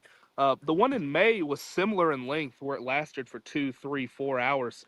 And the good thing about this is not only have we had one intense solar flare impact us, we've had 2 back-to-back X-class flares that have impacted us. So it's just been setting the stage a very, very long. Honestly, well, we might be getting away from his. Might be getting away from him just a little bit. Oops, nope, wrong one of those. I'm gonna try to see if I can find the right lower third on here. There we are. Here we are. We might have lost his audio a little bit. Just Adrian, we might have to get back closer to a little bit of cell service, but we'll worry about that more here in just a minute. I'm gonna bring. I will come back to you here in a second when I see your audio levels come back on that, Gabe. But we'll get back to Adrian in a minute. Hopefully I can show some of the graphics that he's talking about there. But some beautiful shots still. I mean, Macon's a live shot behind me there. I'll send it back to you. I bet you're in front of the chroma wall, so I'll send it back to you over there, Gabe. Do you want me to be over here or over in the chroma? I was just going to be over here to showcase some of the cameras. This is a look in Macon, like we were talking about a moment ago. Still seeing a lot of those reds and pinks show up right there at the center of your screen. Temperatures are getting cooler. I want to say from the meteorological side of things, it is getting to be colder into the evening, so please make sure to layer up if you are trying to view this magnificent phenomena that's taking place across North Mississippi right now. Let's get a look out there in Aberdeen with some of that high exposure right there on the left side of your screen. I am blocking it, but those pinks really evident right there in the Monroe County area. And same thing, speaking of Monroe County, let's look out of Amory this evening. Oh man, yeah, you're getting a good look out there. So no matter where you're at, those reds and those pinks definitely showing up and very evident. Jumping back to Pontotoc, because that had a good looking view earlier this evening. Looks like it might have diminished just so slightly. I don't know if that's give it a second. I think that might be, we might be waiting on data to load in on that because it's doing long exposure, because that does not look up to date. I do have Adrian back, so I'm going to try to bring him back in. I'm going to try to see if there we go. Let me stand back. No, it's still pretty impressive on the long exposure there. So I'm going to try to get Adrian's audio back on. We might look at some of these cameras as well, since his shot's primarily dark bomb. I'm going to bring him back on, and we'll kind of go from there. So give me just a second, Gabe, to see if we can kind of do this. I'm going to bring Adrian. Yes, sir. I can hear you. Well, your audio is just cut out on me, but I'm Really tall back. you My are. apologies. I'm having. No, you're fine. You know, that's going to happen from time to time. And the fact that we're looking at black out of your shots, just one of those signs that, again, this is not as visually stimulating necessarily as is the case in certain situations. Okay, so let's go ahead and while we're looking at your shot here in a second, I'm going to try to pull up some of our discussion. Gabe, if you will, on the picture computer back in the studio, bring up the chat with the North Mississippi Storm Chasers, and then from there, I'm going to bring up some of the things he's posted in the chat. That sound good, Gabe? So once I see Gabe have that up, we'll go back to there. In the near term, I'm going to bring up one of y'all's cameras. We've had Pontotoc up multiple times. I'm going to bring that up and see if I can then pop your audio with that as well. So give me a moment. Okay, now your audio is up here. We're looking at the camera in Pontotoc, but so we were talking a little bit about the substorms, about some of these other things with this, and in particular, you know, some of the equipment that we use to know that something like this is going on, right? Can you hear me? Oh, you might not be able to hear me. Oh, is it me? Hold on. I don't know if you could hear me. Can you hear me now, Adrian? Nah, I think we might have lost the audio on that, unfortunately. Oh, well, I'll have to see if we can get that back. Either way, obviously, the shots continue to come in here, and they continue to look pretty. We haven't looked at pictures necessarily from the app in the last few minutes, so I'm going to go ahead and pull up some of those here from you that you guys have been sitting in, because there have just been a ton of great shots, again, continuing to come in on this evening. We're now at, 9:19 or so, about 300 shots you guys have sent in using the Mississippi Live Weather app, and obviously numerous more using the Mississippi Live, using the Facebook, things, the Facebook. Anyway, using Facebook. Let's bring it back in here. And then let's change this over there. Some of the shots. Give me a moment to bring it back up. And so this shot here coming in, again, Allen in the last couple minutes. Still, again, you can see some pillars on this shot here. And you'll notice that he's in a dark area. You're in the dark area. Still great views showing up with this as well. Again, those pillars, and appreciate again the folks at Room to Room for sponsoring us here in the Room to Room Weather Center, whether it's me physically at the station or here at home, again keeping us allowing us to be able to do what we're doing here. This from Carroll County, Stephanie with the picture here, the beautiful reds showing up just in the last, this picture submitted within the last 2 minutes or so. One of many pictures that we've had around the region of this Northern Lights event that we're in the midst of at this point in time.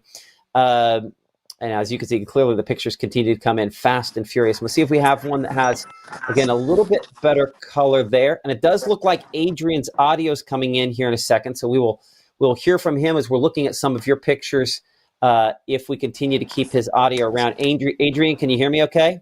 Because I can hear you. Yes, sir. I can hear you.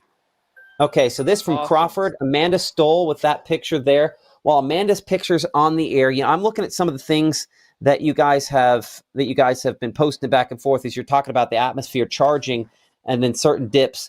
Have you had a chance to look at any of that in the last few minutes? I know you have the video up and you're looking actually looking at your picture. Hold on. I'm going to bring up your shot for a second because I think I can see the pictures that you're taking. So if you'll pull, we can kind of see what it sort of looks like. Whew. Yeah, it's struggling. So it's hard to see it with the naked eye in general. Hold up, I got someone pulling up behind me here. But the way I've got it set up right now is I have my phone that I'm taking pictures with set up through the camera that we have live streaming here. So you can kind of see what my camera's seeing. Gotcha.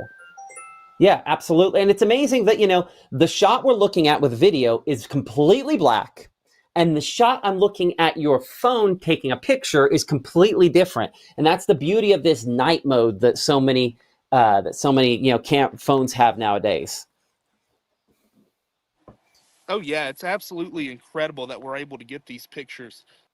Within the last minute or so, I'll say strongest substorm of the night, just as far as vivid colors. We've had some greens underneath, just bright red pillars that I've seen with the naked eye. I mean, this thing's showing no signs of slowing down. Okay, so in your assessment, it is about as good as it's been so far right now. Yes, sir. Yes, to my assessment right now. I just took a picture. Let me pull up and see what it looks like. But that's pretty good. It was little about 5 minutes ago where you had a lot better pillar structure, but it's still very, very intense and very broad. A lot broader than it was earlier. Yeah, it was really isolated, I think, for a little while there.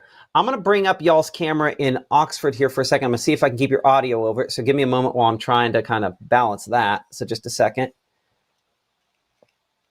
And so my audio's up. It's going to take me a second to get his audio back up here. This is our camera there in the Oxford area. And I'm going to show some of your guys' cameras, and I'm going to see if I can put your title on here.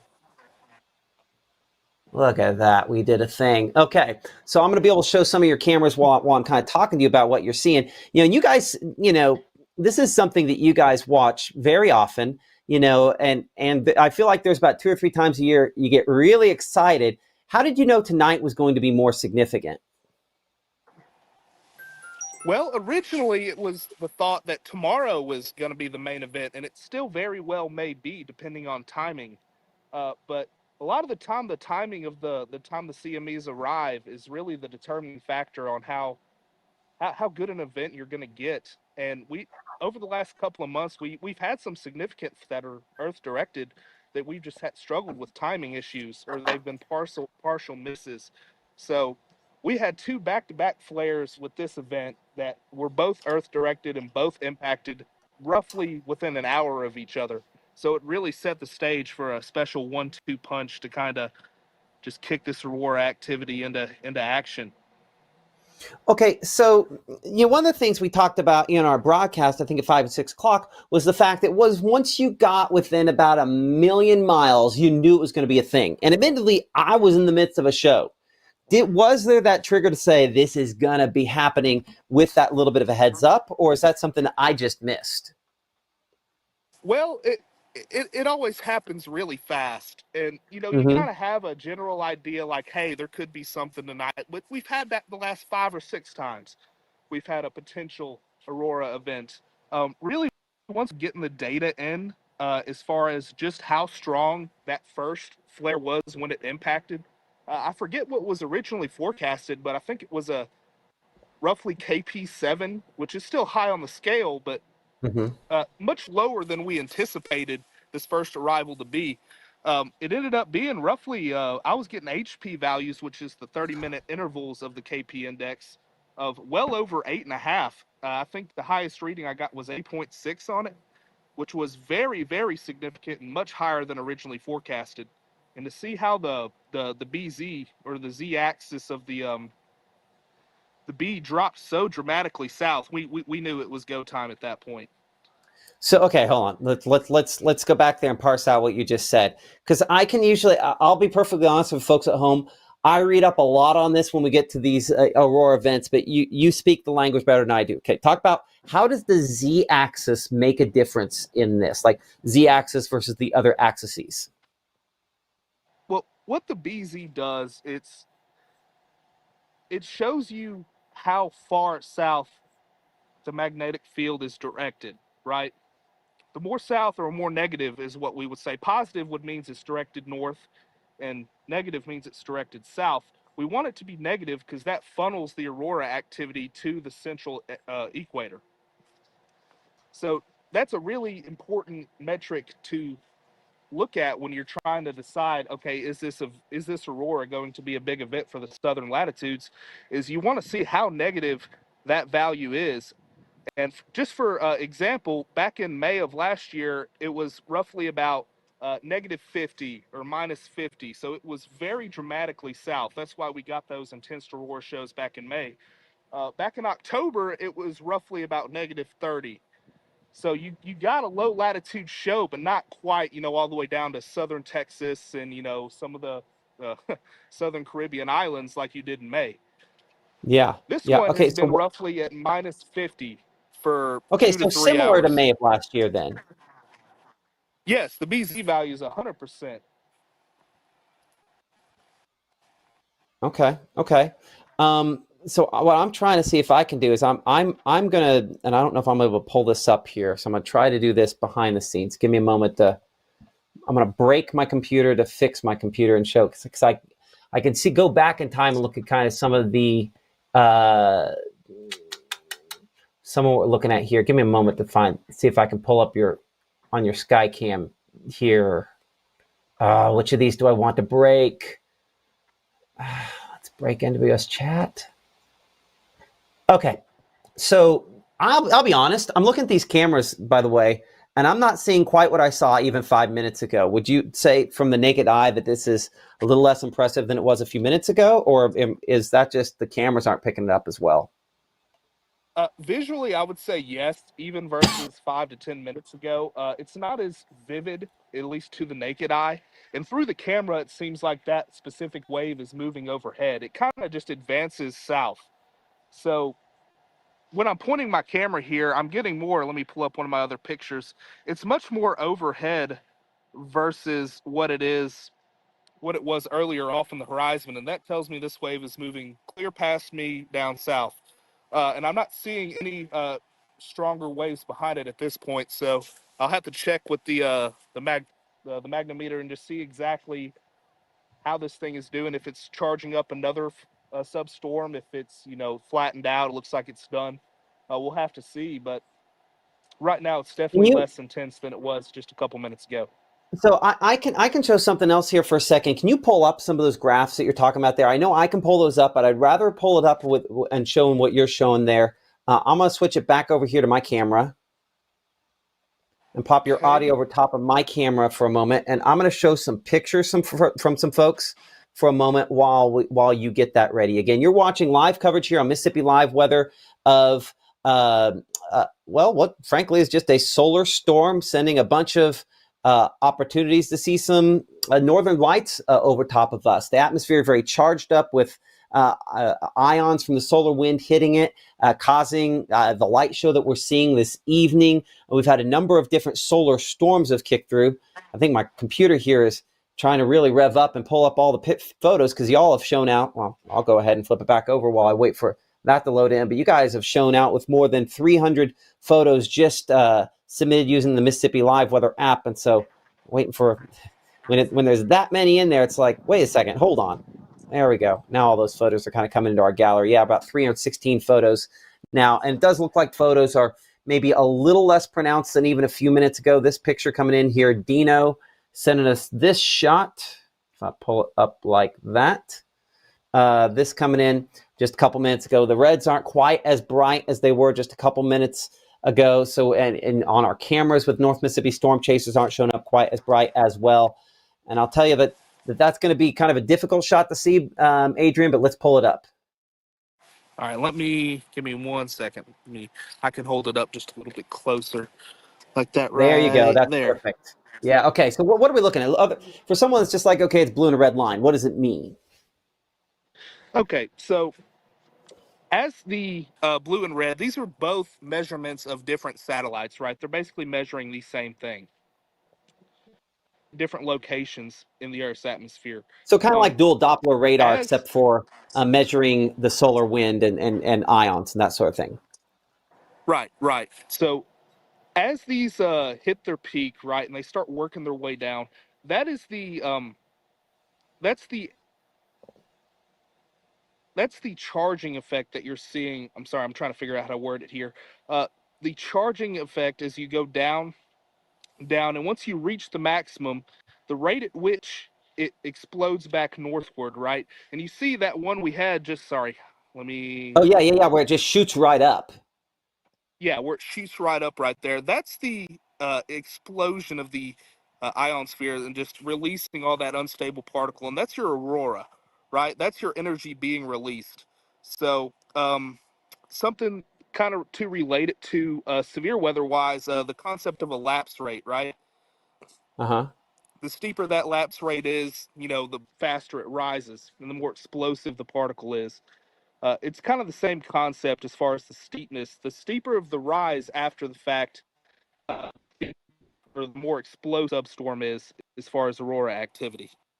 So, the steeper the drop makes less difference. You want to see that you're looking for it to drop level and then shoot back up quickly, right? Does the relative Right. level of where the reading is make a difference? For example, I could see that kind of that middle line there between the two that we're looking at there.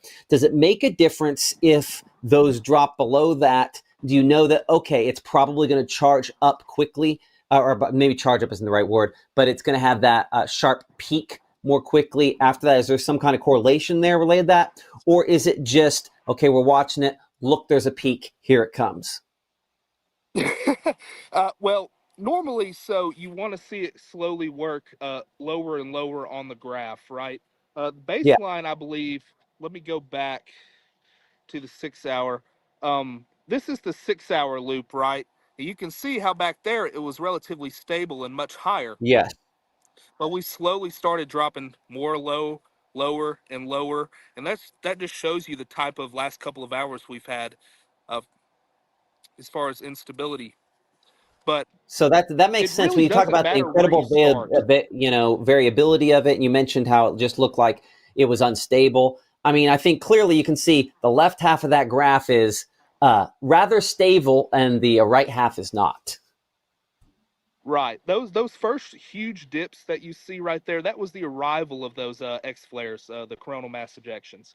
That's when they both Gotcha. arrived back to back within the hour.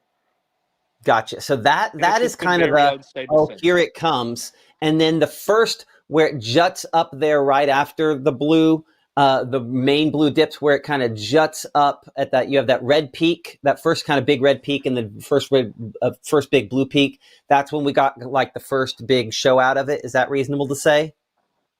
Yes, that's very reasonable. And if you let me see if I can zoom in right here, it appears we might be in loop for There another we go. substorm going on right now. So and so Uh, that's so what you're looking at is from those satellites that are probably a million some miles out that are kind of the first warning, the last warning, like, hey, here it comes. Is that fair to say? yes, yes, Okay. absolutely. So then I think from that we can say, and give me a second I'm going to pop it back to me so I can show some pictures here. You're watching Mississippi Live Weather. I'm talking to Adrian Roncahone, who is with the North Mississippi Storm Chasers. I'm going to keep his audio up here as we kind of talk back and forth to this, but also at the same time try to kind of showcase some of your pictures, and we'll check out some of the cameras. I will say, looking at Macon, and let me change my output behind me for a moment. That Cameron Macon is showing a little bit more pink than it was a few minutes ago. Not at peak levels by any stretch, but I think looking again at that most recent peak you saw on the graph that Adrian had a second ago, possibility that we could be looking towards something new. Now, this is on a really, really long exposure here. That's the reason why it's taking this a moment to really open up. And so because of that long exposure, you'll see it just pop here in a second. And that's when we're looking at the live data. And there it goes with that. So what it's doing is it's doing that because it's taking a long time to get an update from the camera, so it keeps it wide open so we can see more of those pink colors and green colors versus what we would before. So that's definitely showing maybe a little more than we had a couple of minutes ago here. And I'm going to kind of lock and load a couple other pictures for some folks, as I know that Adrian's taken his pictures behind the scenes as well of some of obviously what are some amazing shots, coming in that you guys have sent in today. A lot of reds in this picture here. This one coming in from Cheyenne, sending this in just a few minutes ago. Always helps if you put the name of the location in there, especially on right now where I'm just kind of pulling it from a big old gallery since we just have so many photos to go through there.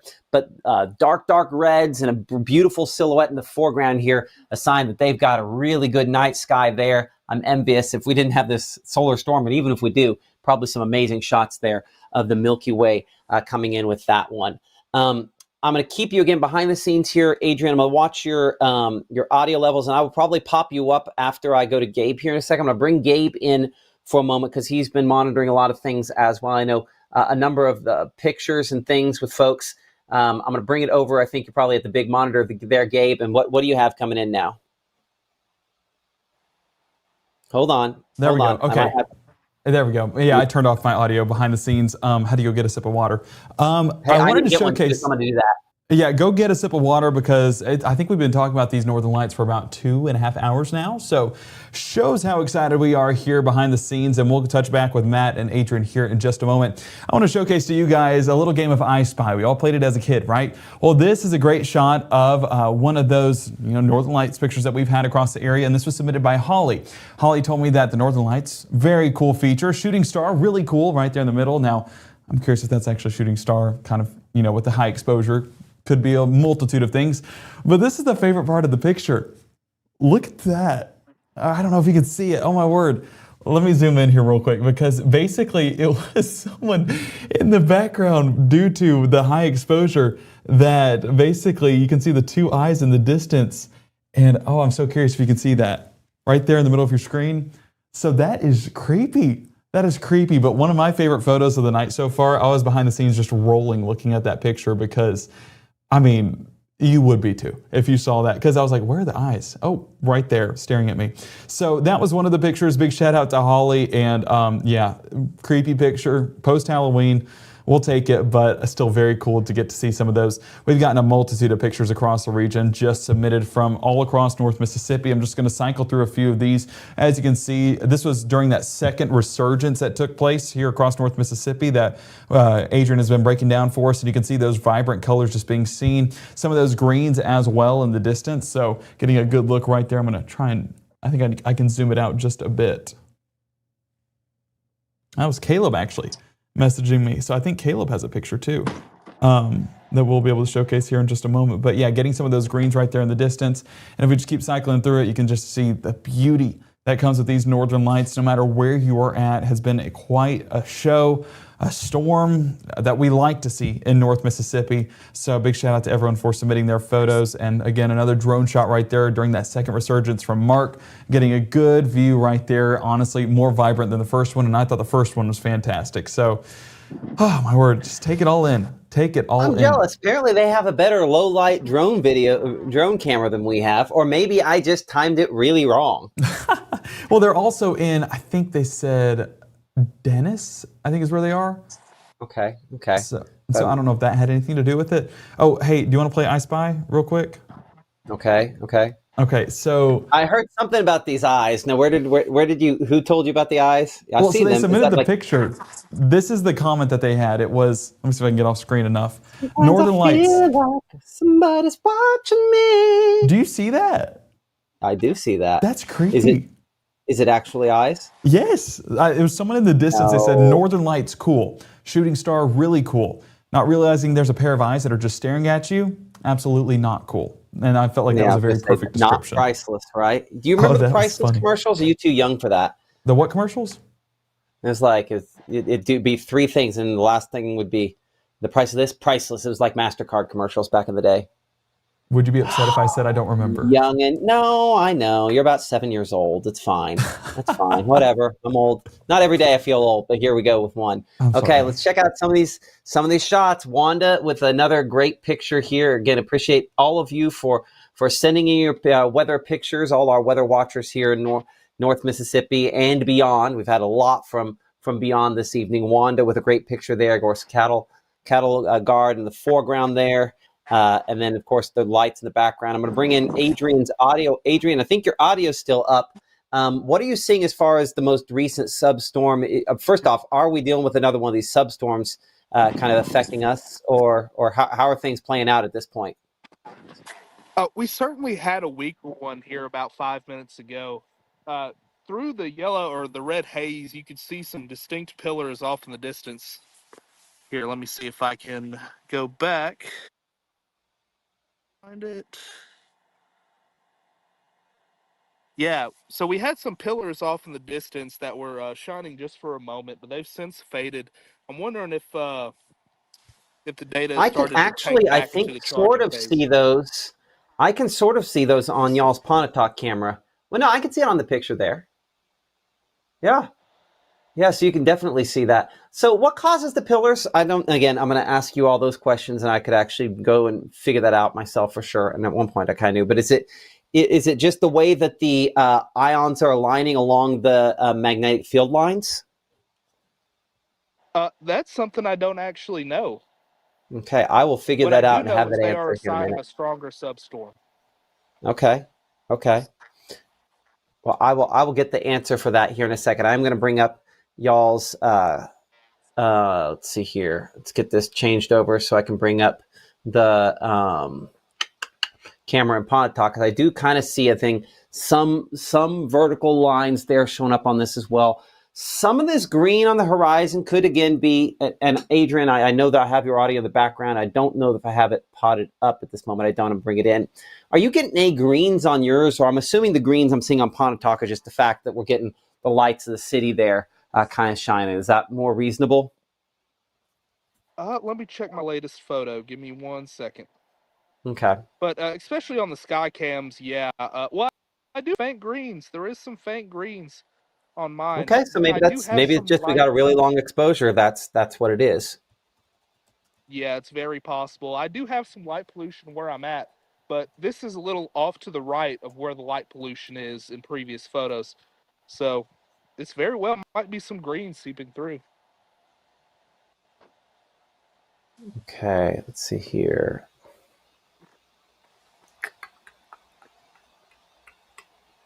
Hold on.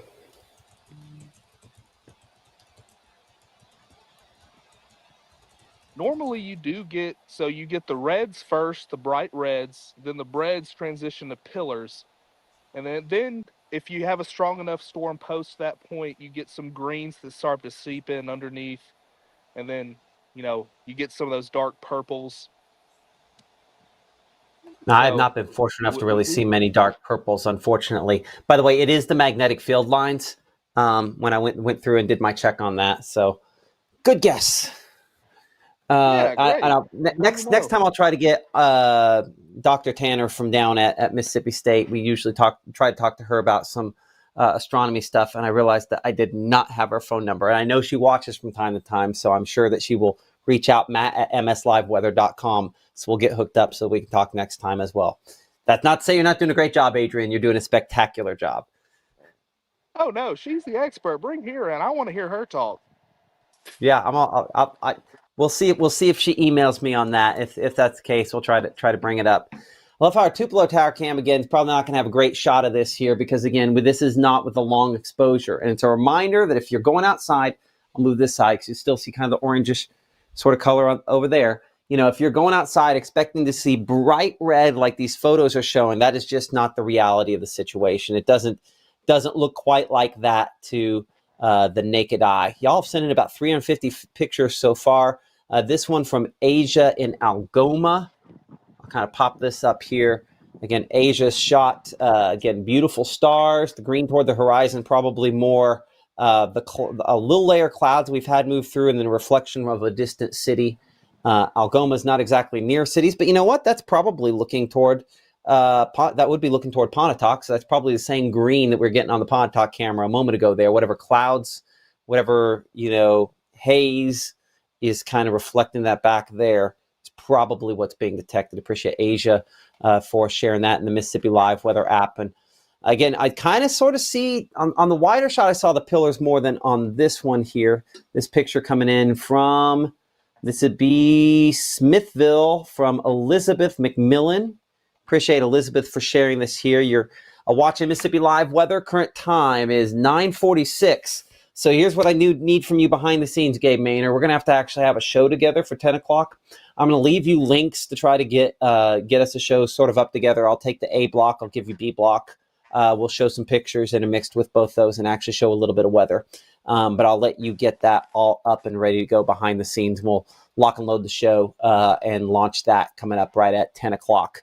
So we actually get people a little bit of actual weather information tonight as well. But between then and now, it's weather pictures and it's all Aurora. And who knows, we might just keep it mainly Aurora then as well. I mentioned Adrian. You can kind of hear him with the North Mississippi Storm Chasers behind the scenes here, kind of monitoring things. So you mentioned that might have been like a little bit of a substorm kind of sweeping down now. Is it recharging at all? Or is this, I mean, they don't typically last super long, and we're already kind of at a fairly long run here. Right. Yes, absolutely. We have synced back into the, or if you'd like to say, recharging phase, as the graph is starting to work its way back down. But that's not to say we are still holding strong. I'm checking the 30-minute interval KP index, right? I believe the regular KP index that we look at is a 3-hour average, a running average. Okay. Of the KP index, but I'm looking at the HP 30 index, which is it updates every 30 minutes. Okay. This is data from Germany, and we are showing a solid 9 on the KP or the HP 30 index right now. Now the KP index I'm gonna have to have you put in the Chaser chat that link so I can pull that up and show them while you talk about it. Can you do that? Drop that in the Chaser chat. Yes, it will absolutely. keep your audio. It will keep your audio up on your call there as you go to other apps. As long as you don't, go to an app that uses audio, your audio will still stay up even if you change to other apps. Awesome. I guess you probably have a second phone anyway. That I was recording with. Let's see. Okay. Well, let's show some weather pictures here for a moment. Again, here's a shot from Kimberly there. Appreciate that beautiful kind of shot, even though it is over top of looks to be a graveyard, which maybe is more fitting for a different month than the current one. Look at that. But this one, unless those are some kind of power lines in this one as well, Heasy there from Corinth. And there are some of the pillars. No question what we're kind of, see it. Look, I think it's overblown on my computer here. I wonder if I can change. I don't want to break this, but I feel like maybe it's just my one monitor there. It's overblown. Hopefully at home it looks better. My side monitor on the other side there, I think, is a little overblown. But you can definitely see some of the vertical lines there, some of the pillars with that sent in from Corinth a little bit ago. Just such beautiful red. This happens so infrequently. And this has been a pretty good solar cycle we've been in lately, so I'm glad to see that. Let's go back and kind of check as I dig a little deeper here, try to get some photos sent in a little bit ago. No question, this one has some green in it. This would have been Barton Ramsey in Oklahoma there, sitting in this shot. I was in this group text a minute ago there. That is some beautiful green. I know, Adrian, you might be able to see that here in a minute. You should get a mix minus where you can see the video back on some of what we're showing there. But that is some pretty green. Appreciate Barton for sending in that shot a little bit ago. No question. That is amazing. And he was probably in the middle of nowhere, knowing him. So Barton with Southern Oak Kennels, some of the best trained dogs in the world coming from here in North Mississippi and Southern Oak Kennels. So he gets to enjoy some of the very, very out there locations, and that's a pretty shot. Appreciate him for sharing that. Okay, Adrian, let me think. Did you happen to pop one of those in there? I see that tag. I'll see if I can pull that up here in a moment. Ooh, I might not be able to switch that there. Gabe, if you don't mind going to the BAM and doing a couple of pictures while I try to pull up the Chaser chat here for a moment, I'll send it back to you for just a moment, and then I'll bring it back to Adrian here, if that sounds good. So I'm going to send it back Awesome. over to Gabe, who's at the big monitor over there. Well, it did not switch back. Give me a moment. There we go. I'll let you do some more pictures there. I've been hitting mainly from the app. You've got the Facebook, though. And together we have about 1,000 pictures. At least, right? Exactly. And a big thank you to everyone once again for just supporting us here at Mississippi Live Weather and giving us the beautiful pictures all across North Mississippi. Again, you guys have provided the bulk of the content for the show because you are our eyes in the sky. So a big thank you for joining us on Mississippi Live Weather, and another big thank you for sending those in. So this is a look out of Iuka. This was around 9:20, still having those vibrant colors right there in the distance. A beautiful shot right there submitted by Danette over there in Iuka. Again, this was about a half hour ago. So as those trends start to take place, we can see a little bit of a diminishing trend over the next few moments. Aaron submitting this great photo. Aaron, I don't know where this was at because the location is not attached, but wow, what a shot. Look at that green right there on the horizon along with those pinks. I mean, that is, I think, as vibrant of a green as I have seen out of any of these pictures so far. So a big thank you to him for submitting that picture. I see a streak right there from Kelly. Right there in the middle of the screen might be a pillar right there. Looks really good, looks really pronounced. So definitely showing off and showing out. That is from Kelly. Again, no location attached to that, but we are awaiting that location if you want to put that in the chat real quick. As we take a look across the area, you can just see picture after picture. Calhoun City there from Nancy. A little bit of, I think actually Matt showed this picture over the graveyard, but if you look at the pinks right there, a beautiful shot nonetheless. I'm actually going to refresh this because it has been down Different graveyard, believe it or not. Really? Yeah. See, we've had the spooky eyes. We've had 2 graveyards now. Are you sure Halloween's over? I'm pretty sure. But apparently I'm not completely sure. Well, I mean, it's kind of spooky with the silhouettes and everything. I mean, it adds to it, but that's kind of funny. I thought I was going back into your territory of your pictures, Matt, but I don't know, graveyards. You know, that makes sense though. Graveyards, low lit locations, kind of out rural areas. Mm-hmm. It's not a bad spot to be whenever we talk about Northern Lights. It's really not. So I'll take over again here for a second if you want, and I'm gonna look through. I'm gonna bring it back here, and then we'll change the background off of that. Again, Gabe's kind of setting up everything for the show with those clear skies we have out there. This was the graph, and I'll bring Adrian back in here that he was mentioning a moment ago. That shows that, you know, kind of recharging of the atmosphere right now, that it's staying kind of at the 9. Well, and it doesn't look like I have a good clip of the screen.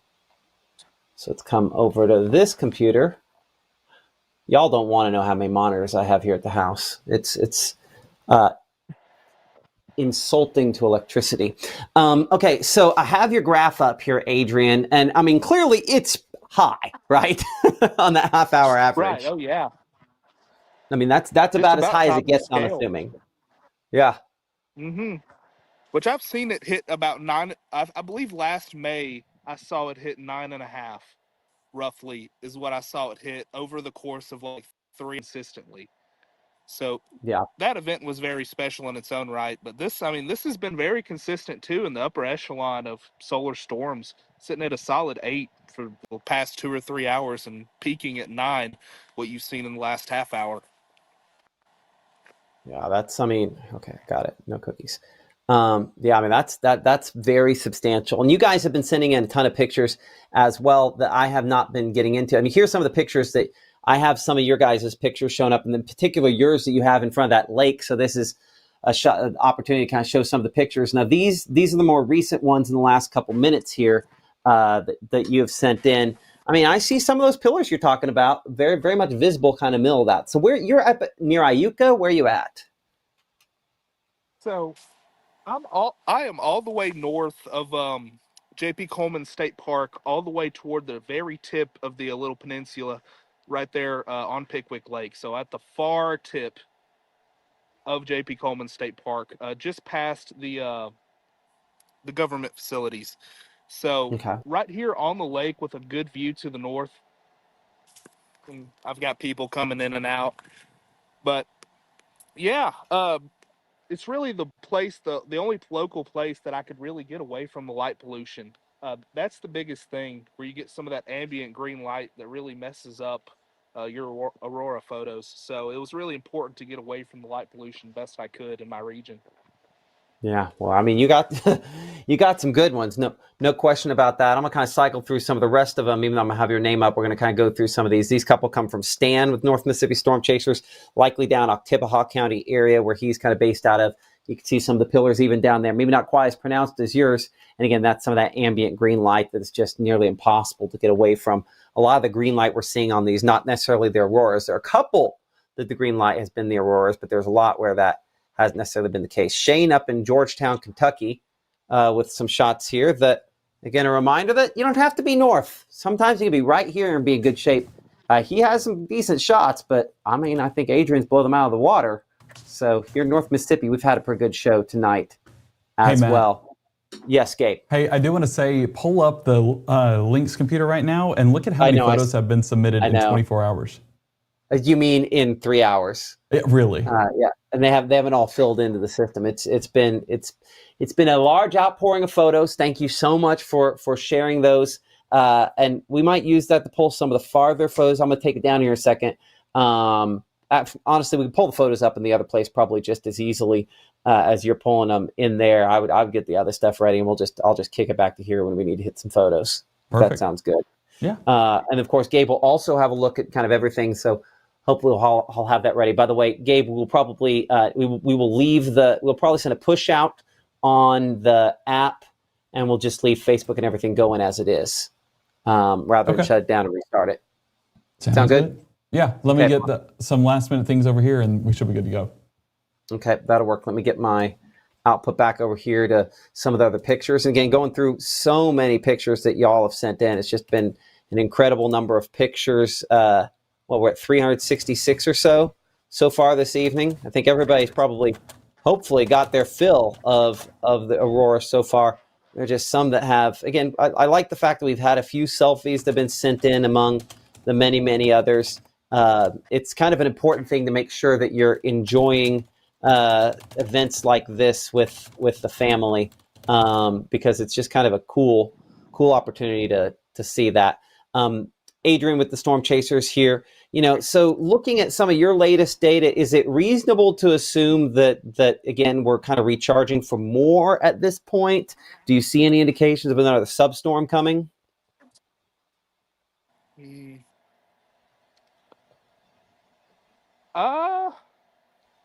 The dips have been much less intense as far. It seems like it might be evening out, but with the KP index still very high, it's certainly plausible that we could get another wave. They just might become slowly further apart over time. That's not unreasonable. I mean, that kind of makes most things in science would work that way. So that wouldn't be at all shocking if that were the case in this situation.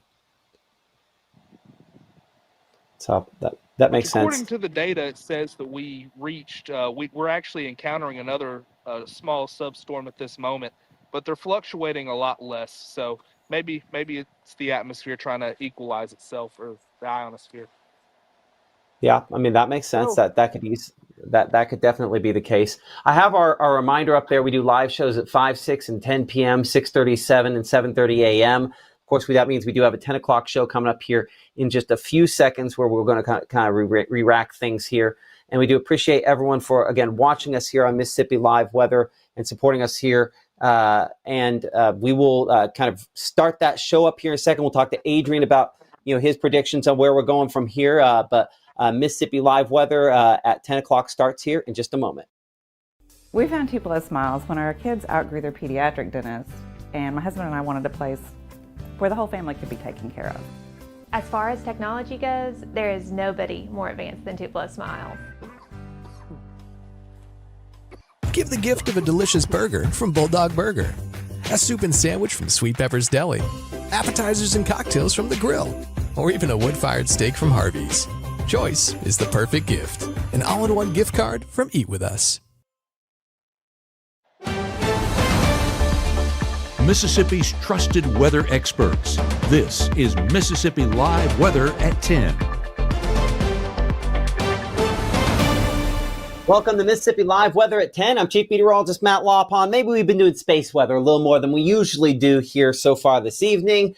And hopefully that's been something that you have enjoyed. It's not often we get auroras here in Mississippi, and very rare that they last more than a few minutes to tens of minutes. But tonight has been a night where, well, there's no question, we have had some incredible visibility of what's going up there in the upper levels of the atmosphere. And Just so excited to see that and hoping that's something that continues a little bit longer if it's something that you have in fact missed. So our headlines this evening, did you see it? We know so many of you've had about 370 photos sent in just in the Mississippi Live Weather app where we have the location. We can kind of show that coming up here in a couple minutes because they've been from all around the country that have been sent in, whether you're watching us here or elsewhere. We're also looking at clear and dry conditions tonight, which has been one of the things that's allowed us to be able to see those as we've gone through the evening, and temperatures trending warmer. One of the big stories, along with some rain chances that we are looking at there in the extended forecast. But looking through the first 12 here, again, 11 p.m. we're 39. It's not like it's exactly warm out there as we're enjoying, or maybe not enjoying, these cold temperatures, but at least the view has been great. 38, 2 o'clock in the morning, 38 for around 5 a.m. The thinking is maybe we drop a couple more degrees from where we're at this point here. I honestly think it's probable that we'll have some spots still mid-30s out there for tomorrow morning. That's something we'll look at in a little more detail come up here a couple minutes. But tomorrow we do build in the 60s, which is warmer than today, and probably middle to upper 60s as we head toward the afternoon. Outside right now in Clarksdale, we show up with what are those mostly clear skies. Not much red showing up in that shot there. I'm going to bring it back in here and bring it back full screen here for a moment. That fades behind me for a second. And we show some of your pictures because, again, that has been one of the big headlines tonight. You guys have just really shown up with all of the photographs here across North Mississippi of all of these shots of the aurora, the northern lights. Gabe, while I'm pulling this up, if you will also add to our rundown that northern light aurora, set of graphics there that kind of those explainers will show that. But I mean, just some amazing shots coming in tonight, trying to show some of the newer ones here. We showed Asia with some pillars in Algoma a little bit ago. Looks like she's resubmitted that one there. This shot here showing that things are maybe waning just a little bit. This picture, we'll get the information on that. This is Boonville, sent in at 9:51, so a few minutes ago. Not quite as impressive as what we had earlier on, so maybe a little bit past the peak as far as that is concerned, but certainly talking to one of our at least experts, and maybe he'd hate that I'd call him as much there, but Adrian with the North Mississippi Storm Chasers. I'm going to actually bring in your shot. I know that, and it'll take me a second to kind of bring it up here behind the scenes. You might, if you're able to get to some light, we could look at you here for a second on the camera on that shot. But I know you're obviously trying to avoid light so you can take pictures. So kind of up to you on how that works. I'm going to bring Adrian's shot in here for a second. And thank you again for joining us here on Mississippi Live Weather. Okay. Awesome. So you have my shot right here. Were you looking to see a picture of the current state of the sky, or did you want to have me talk to y'all for a second? Well, let's see the current state of the sky, and then let's have you talk, because we've kind of utilized you as one of our experts this evening, because you, my wife likes to refer to everything we do here as the various nerd chats, and so in my local weather nerd chat, you are our aurora guy, and because nobody gets more excited than you do about them. So that looks like a fairly recent photo, and that still looks pretty visible, right? Yes, absolutely. We've got some lingering reds overhead of my location right now. It seems to be fanning out, not as focused as it once was, but absolutely still a good show. Okay, so and we'll bring you back on camera here for a second, kind of talk through this. There are a lot of different layers to what has happened and what could kind of happen here going forward. One of which is the fact that you have the main wave that comes in, but then you have some of these substorms, so to speak, that come in as well, where we've had some of the relative major peaks. It's, I think in your assessment, likely that we probably are, past maybe the major substorms that go along with this. Is that a fair assessment to say? I would say certainly past the main peak of the initial waves once the coronal mass ejections impacted us a couple of hours ago. But we're still getting the lingering effects up and down. It's just not as perhaps vivid as it once was. Okay. Well, I appreciate you for being kind of our eyes out there in the field on this. Let us know if you see it kind of picking up a little bit more. And thank you for all you and the North Mississippi Storm Chasers do to support us here on Mississippi Live Weather. We really appreciate y'all. Yes, sir. Absolutely. Appreciate you for having us. Okay, that's Adrian Roncajon up there in, he's in Tishomingo County up there close to, I think, Lake J.P. Coleman, north side there, close to Pickwick Lake, kind of monitoring this event. And this is one of the graphs we talked about kind of during our longer chat here. Again, we've been live for quite a while with this. And you can see the graph here. And unfortunately, I have to move this to where you can see it a little better. But really still kind of at its peak. Let me hit refresh on this, make sure we've got the absolute latest data. This is a kind of a 30-minute plot here. And so it kind of breaks down the index that we're looking at every 30 minutes on basically how charged the atmosphere is and the likelihood of us seeing active solar weather. And in particular, this is because the solar wind is carrying this toward us, the likelihood of seeing an aurora. And so when this is very high, clearly that is a high likelihood. And that's where we still find ourselves in a pretty high category as far as that is concerned. But what is an aurora, and what are the northern lights, and how's that work into what we're dealing with here? So again, this is a graphic meant to kind of try to explain that. So there is something going on all the time called the solar wind, and it is particles that are flowing from the sun, energy that we feel to a certain extent, with particles that are emitted from the sun that travel through space. Now, most of those, honestly, are directed around us because of the Earth's magnetic shield, and that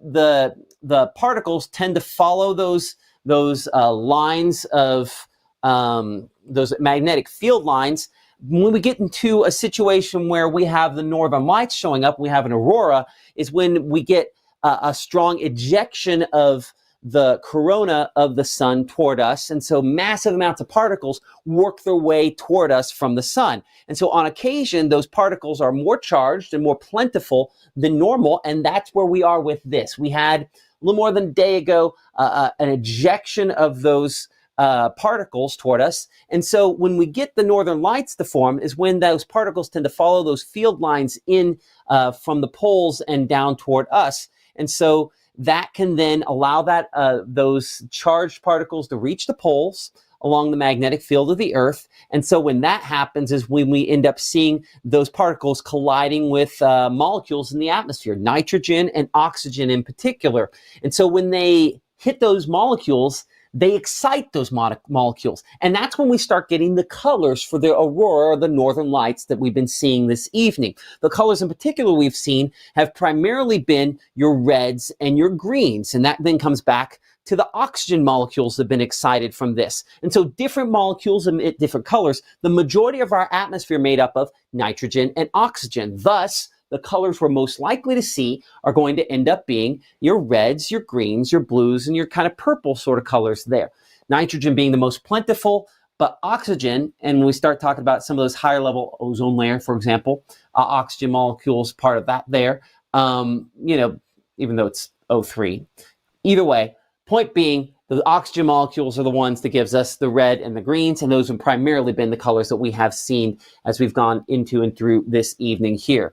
And so, again, as we've also mentioned from time on numerous occasions, again, the colors, and the movement have to do with, again, the interaction of the particles and the magnetic field of the Earth. And so as the dancing look we get is those particles, again, working along the field lines as they're kind of working their way down toward the poles. And then if there's enough of them spreading beyond the poles, up in the ionosphere, which is one of the higher levels of the atmosphere. And so you get those cool shapes depending on the position of the Earth's magnetic field at the time at which it's hitting them. So that's where we get the northern lights and how that figures into here. Anyway, appreciate all of you for the many photographs that you have shared and do continue to share. It is certainly something hopefully we've been able to kind of feature some of those, and certainly we'll try to feature more of those as we go into tonight. And certainly we have a pretty good gallery going on Facebook already as well. As far as the weather is concerned, again, let's get back to actual weather here for a moment. It's kind of a chilly evening out there. showing temperatures right now in the mid 40s to low 40s, though we still show 49 actually in Columbus, easily our warmest spot there. 45 Iuka, Red Bay coming in 45, 44 for Boonville, and 43 degrees in Oxford. So kind of maintaining a little bit more mild temperatures than last night. That was anticipated, but we sit almost 20 degrees warmer in most spots than last night, with Senatobia, the big winner up there where Maggie is, 27 degrees warmer than last night at this moment. So a lot milder. Some southerly winds kind of helping to set the stage for that. And in Mississippi Live Doppler radar, there's no precipitation out there, though we have had just the littlest bit of cloud cover. You can see on this loop here, those are those kind of thin clouds that we were tracking that we talked about, that was showing up in some of those pictures there coming at us from the north and west. High pressure is largely a story, and thankfully has kept us clear and allowed us to see the beautiful shots of the aurora this evening. We are watching a front back to the north and west. That will eventually move into the area, but we're not expecting any precipitation with that, and really not a ton of cloud cover with that as well. It's coming in a little closer here on that. And you'll note that, again, most of the overnight period, we keep it clear. So if we are to see these waves, these additional substorms, where we do end up seeing the aurora kind of form once again, or at least become more visible, more vibrant, at least we're going to keep it fairly clear overnight, and that will certainly help us out. High pressure, the story, again, settling into the region, but we're starting to see more, again, those southerly winds for tomorrow, and that means one thing in particular. That means warmer air. I shouldn't say one thing, it means two things. That means warmer air, that also means slightly more moist air. And so I think that could probably lead to a more patchy fog, I think, by early Thursday morning, but for tomorrow, it pumps the temperatures up somewhat. And I think we'll be working our way into not just the 70s, maybe some mid 70s to upper 70s in the extended forecast here. So as we look over the course of the next 24, you'll definitely note here that that is going to continue to have our temperatures in the relatively mild category tomorrow, warmer than today, 65 at noontime tomorrow. We're 67 at 3 p.m. Well, we're going to the 50s by tomorrow evening. That is obviously more mild than we were even this evening, as we're working warmer and warmer day by day looking forward. Okay, our meteorologist Gabe Maynor and I will be breaking down a little bit more on that extended forecast here in a couple minutes. We'll look at a few more of your weather photographs. And we'll also break down everything you need to know related to obviously this warming trend and what this means for our Mississippi Live Game of the Week. We actually know the winner of our Game of the Week and where we're going to be Friday for our Mississippi Live Game of the Week presented by Langston and Lott and Casey Lott. That's coming up here from the Room to Room Weather Center in 60 seconds as Mississippi Live weather continues.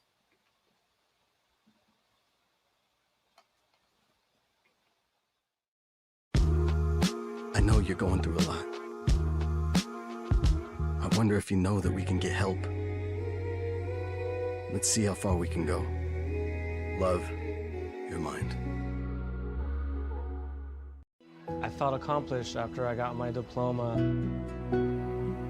Made me feel that I could take on whatever challenges life throws at you. Find free adult education classes near you at finishyourdiploma.org. March 24th, 2023 was a normal Friday. We knew the weather was not good, but we needed to take shelter, and we didn't have shelter. My husband and almost 2-year-old daughter, Ethan and Riley, they did lose their lives in the storm. We're still recovering from it. We'll always be recovering from it. Matt Lopon cares about the community. He's not just there to collect a paycheck. I feel like Matt Lopon has proven himself trustworthy. Right now, from the Room to Room Weather Center, here's Mississippi's Chief Meteorologist, Matt Lopon.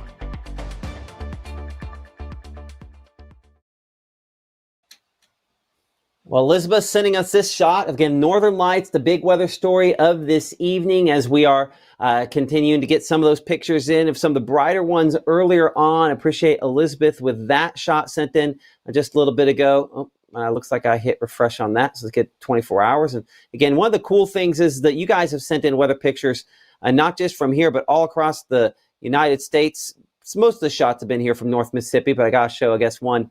Well, the location that it was sent in from, at least, is all the way up here in Wyoming, which is interesting. But most of them have been here across the southeast and really all across North Mississippi and North Alabama, where those pictures are coming in. One of the spots, though, where we have over and over again had kind of a good shot of this has been down in the Macon area. Our meteorologist Gabe Maynor here, bringing him in to kind of talk about what we're looking at. Unfortunately, it does not look like that shot there in Macon has a whole lot of red showing up on that here at this point in time. I think a lot of those cameras starting to show less and less of that, unfortunately, Gabe.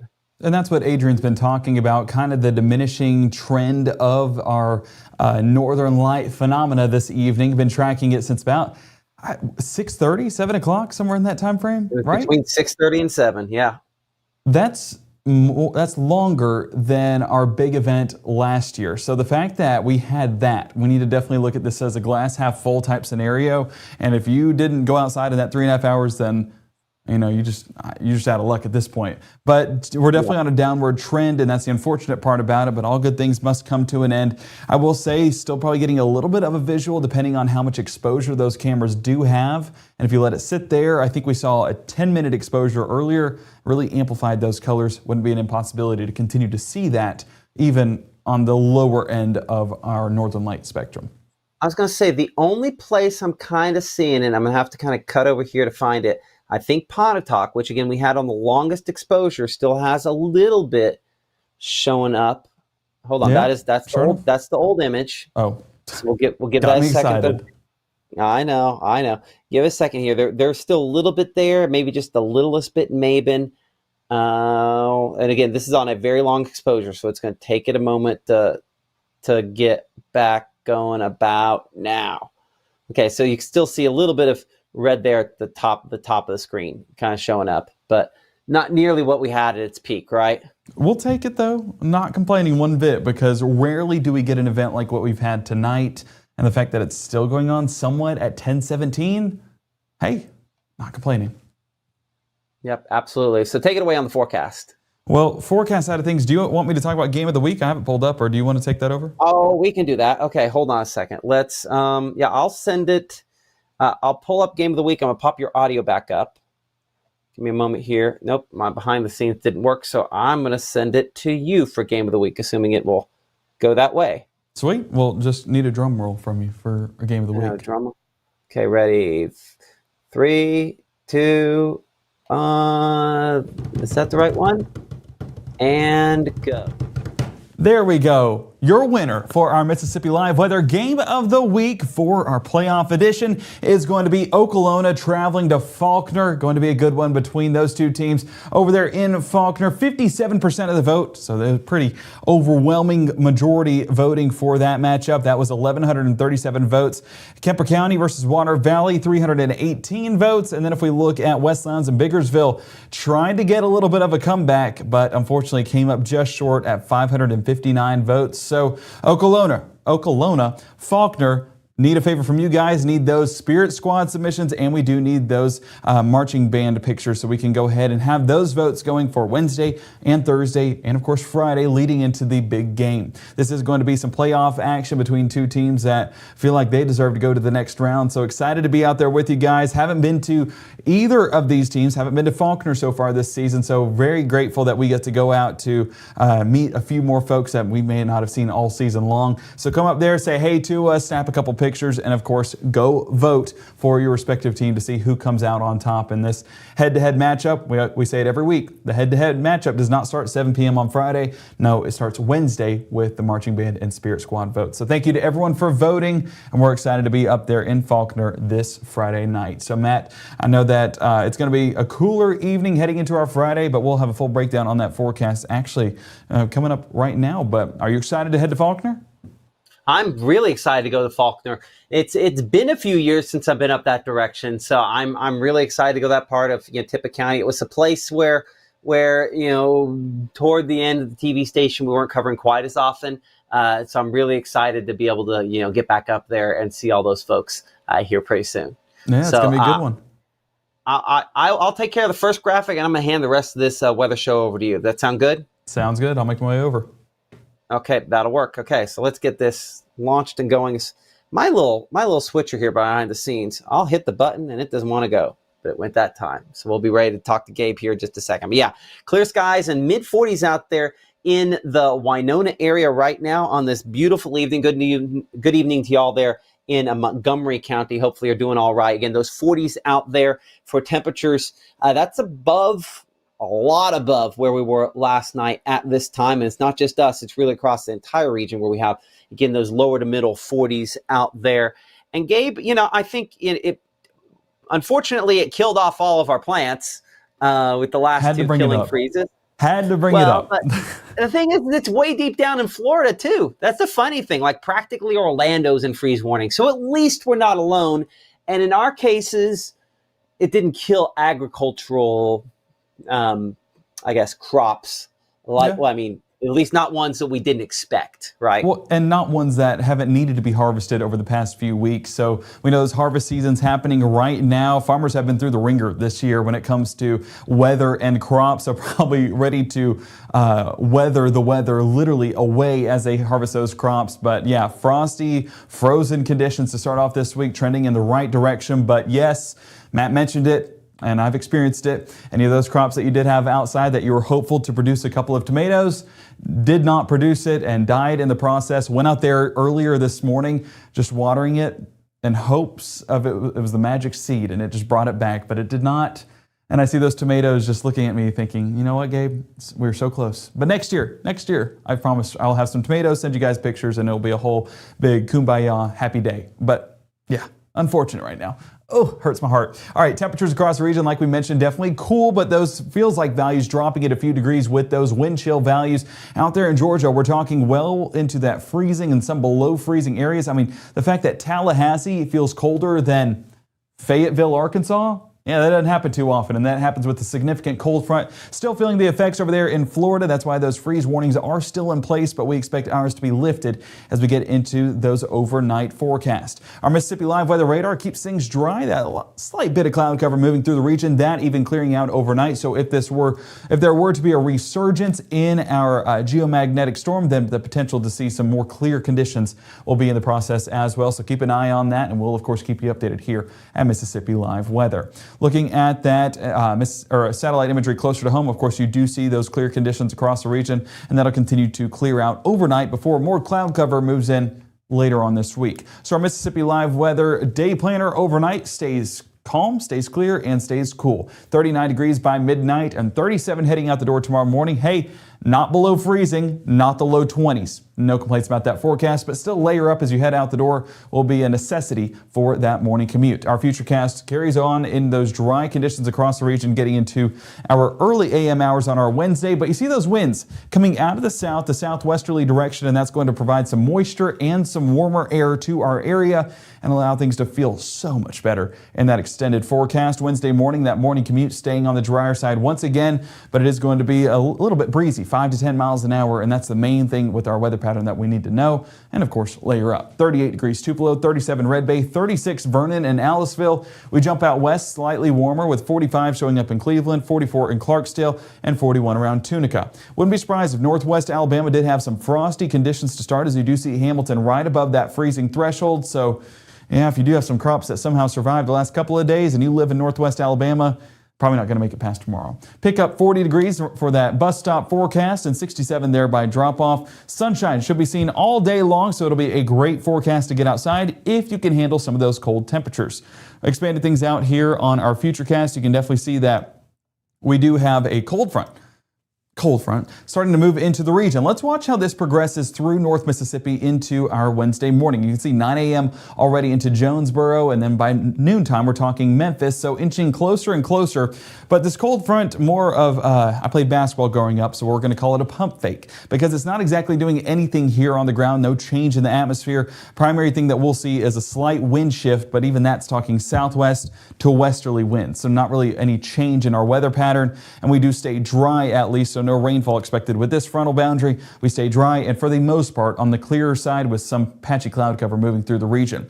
That continues to be the case into our Wednesday evening, so midweek services looking good to go, along with those warmer temperatures. 66 New Albany, 68 Water Valley, 71 around Greenwood. We're jumping up to 69 in Starkville, 65 in Hamilton, and 65 around Iuka. Let's keep that futurecast going and of course staying with those dry conditions once again. That cold front all the way out into the Atlantic and very little change change and very little moisture will be associated with it. So not seeing really any major impacts across the southeast. High pressure builds back into the area, keeps our forecast dry for our Thursday. So don't need to worry about any rainfall for our Thursday either. Now this is our HRRR model, our HRRR model, when the model we used at 5 and 6 was the strike model. So how do these two compare? Well, as we jump back in here to North Mississippi, we can see high pressure right over the top of us. That lines up well with our strike model. But getting into the rest of our Thursday, it does have cloud cover building, potential for some patchy fog as well. But what it doesn't have is any rainfall. We stay on the drier side even into that afternoon forecast as cloud cover does build, but we're not expecting any moisture in the form of some raindrops. So don't need to worry about that rain gear as we get into our Thursday forecast. We stay dry even with that cloud cover building into the region, even into Thursday evening for any of those evening plans we may have. High temperatures continue to climb. That gradual warming trend not ending there. We're talking low to mid 70s across North Mississippi.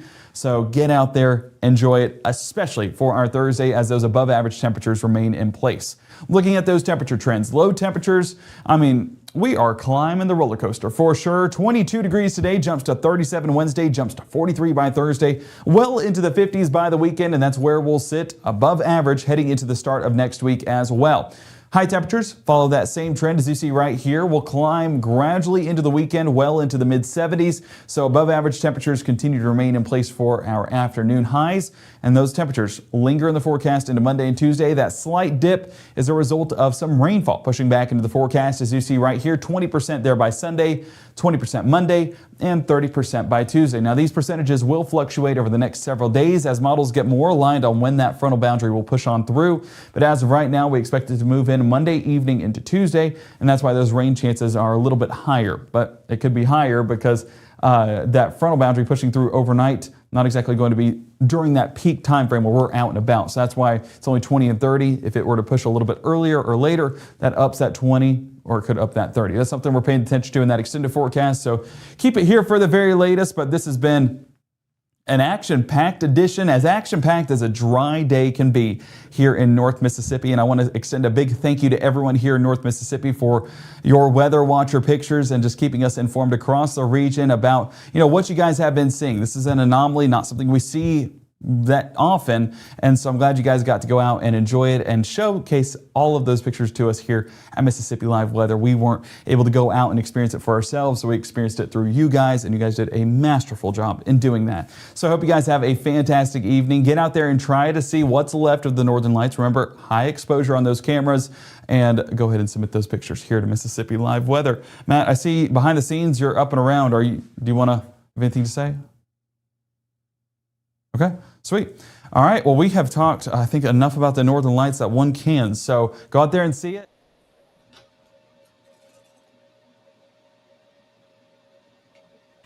There we go. Okay, so our next live show happening at 6:37 and 7:30 with meteorologist Maggie McCauley. She will showcase a few more of those pictures of the Northern Lights that you guys captured this evening or maybe even overnight. But we'll be back here at 5, 6, and 10 for the very latest on your weather here in Mississippi. Here in North Mississippi, we'll keep you guys updated and track those latest on those rain chances early next week. We'll track the latest coming up on Mississippi Live Weather through your Wednesday.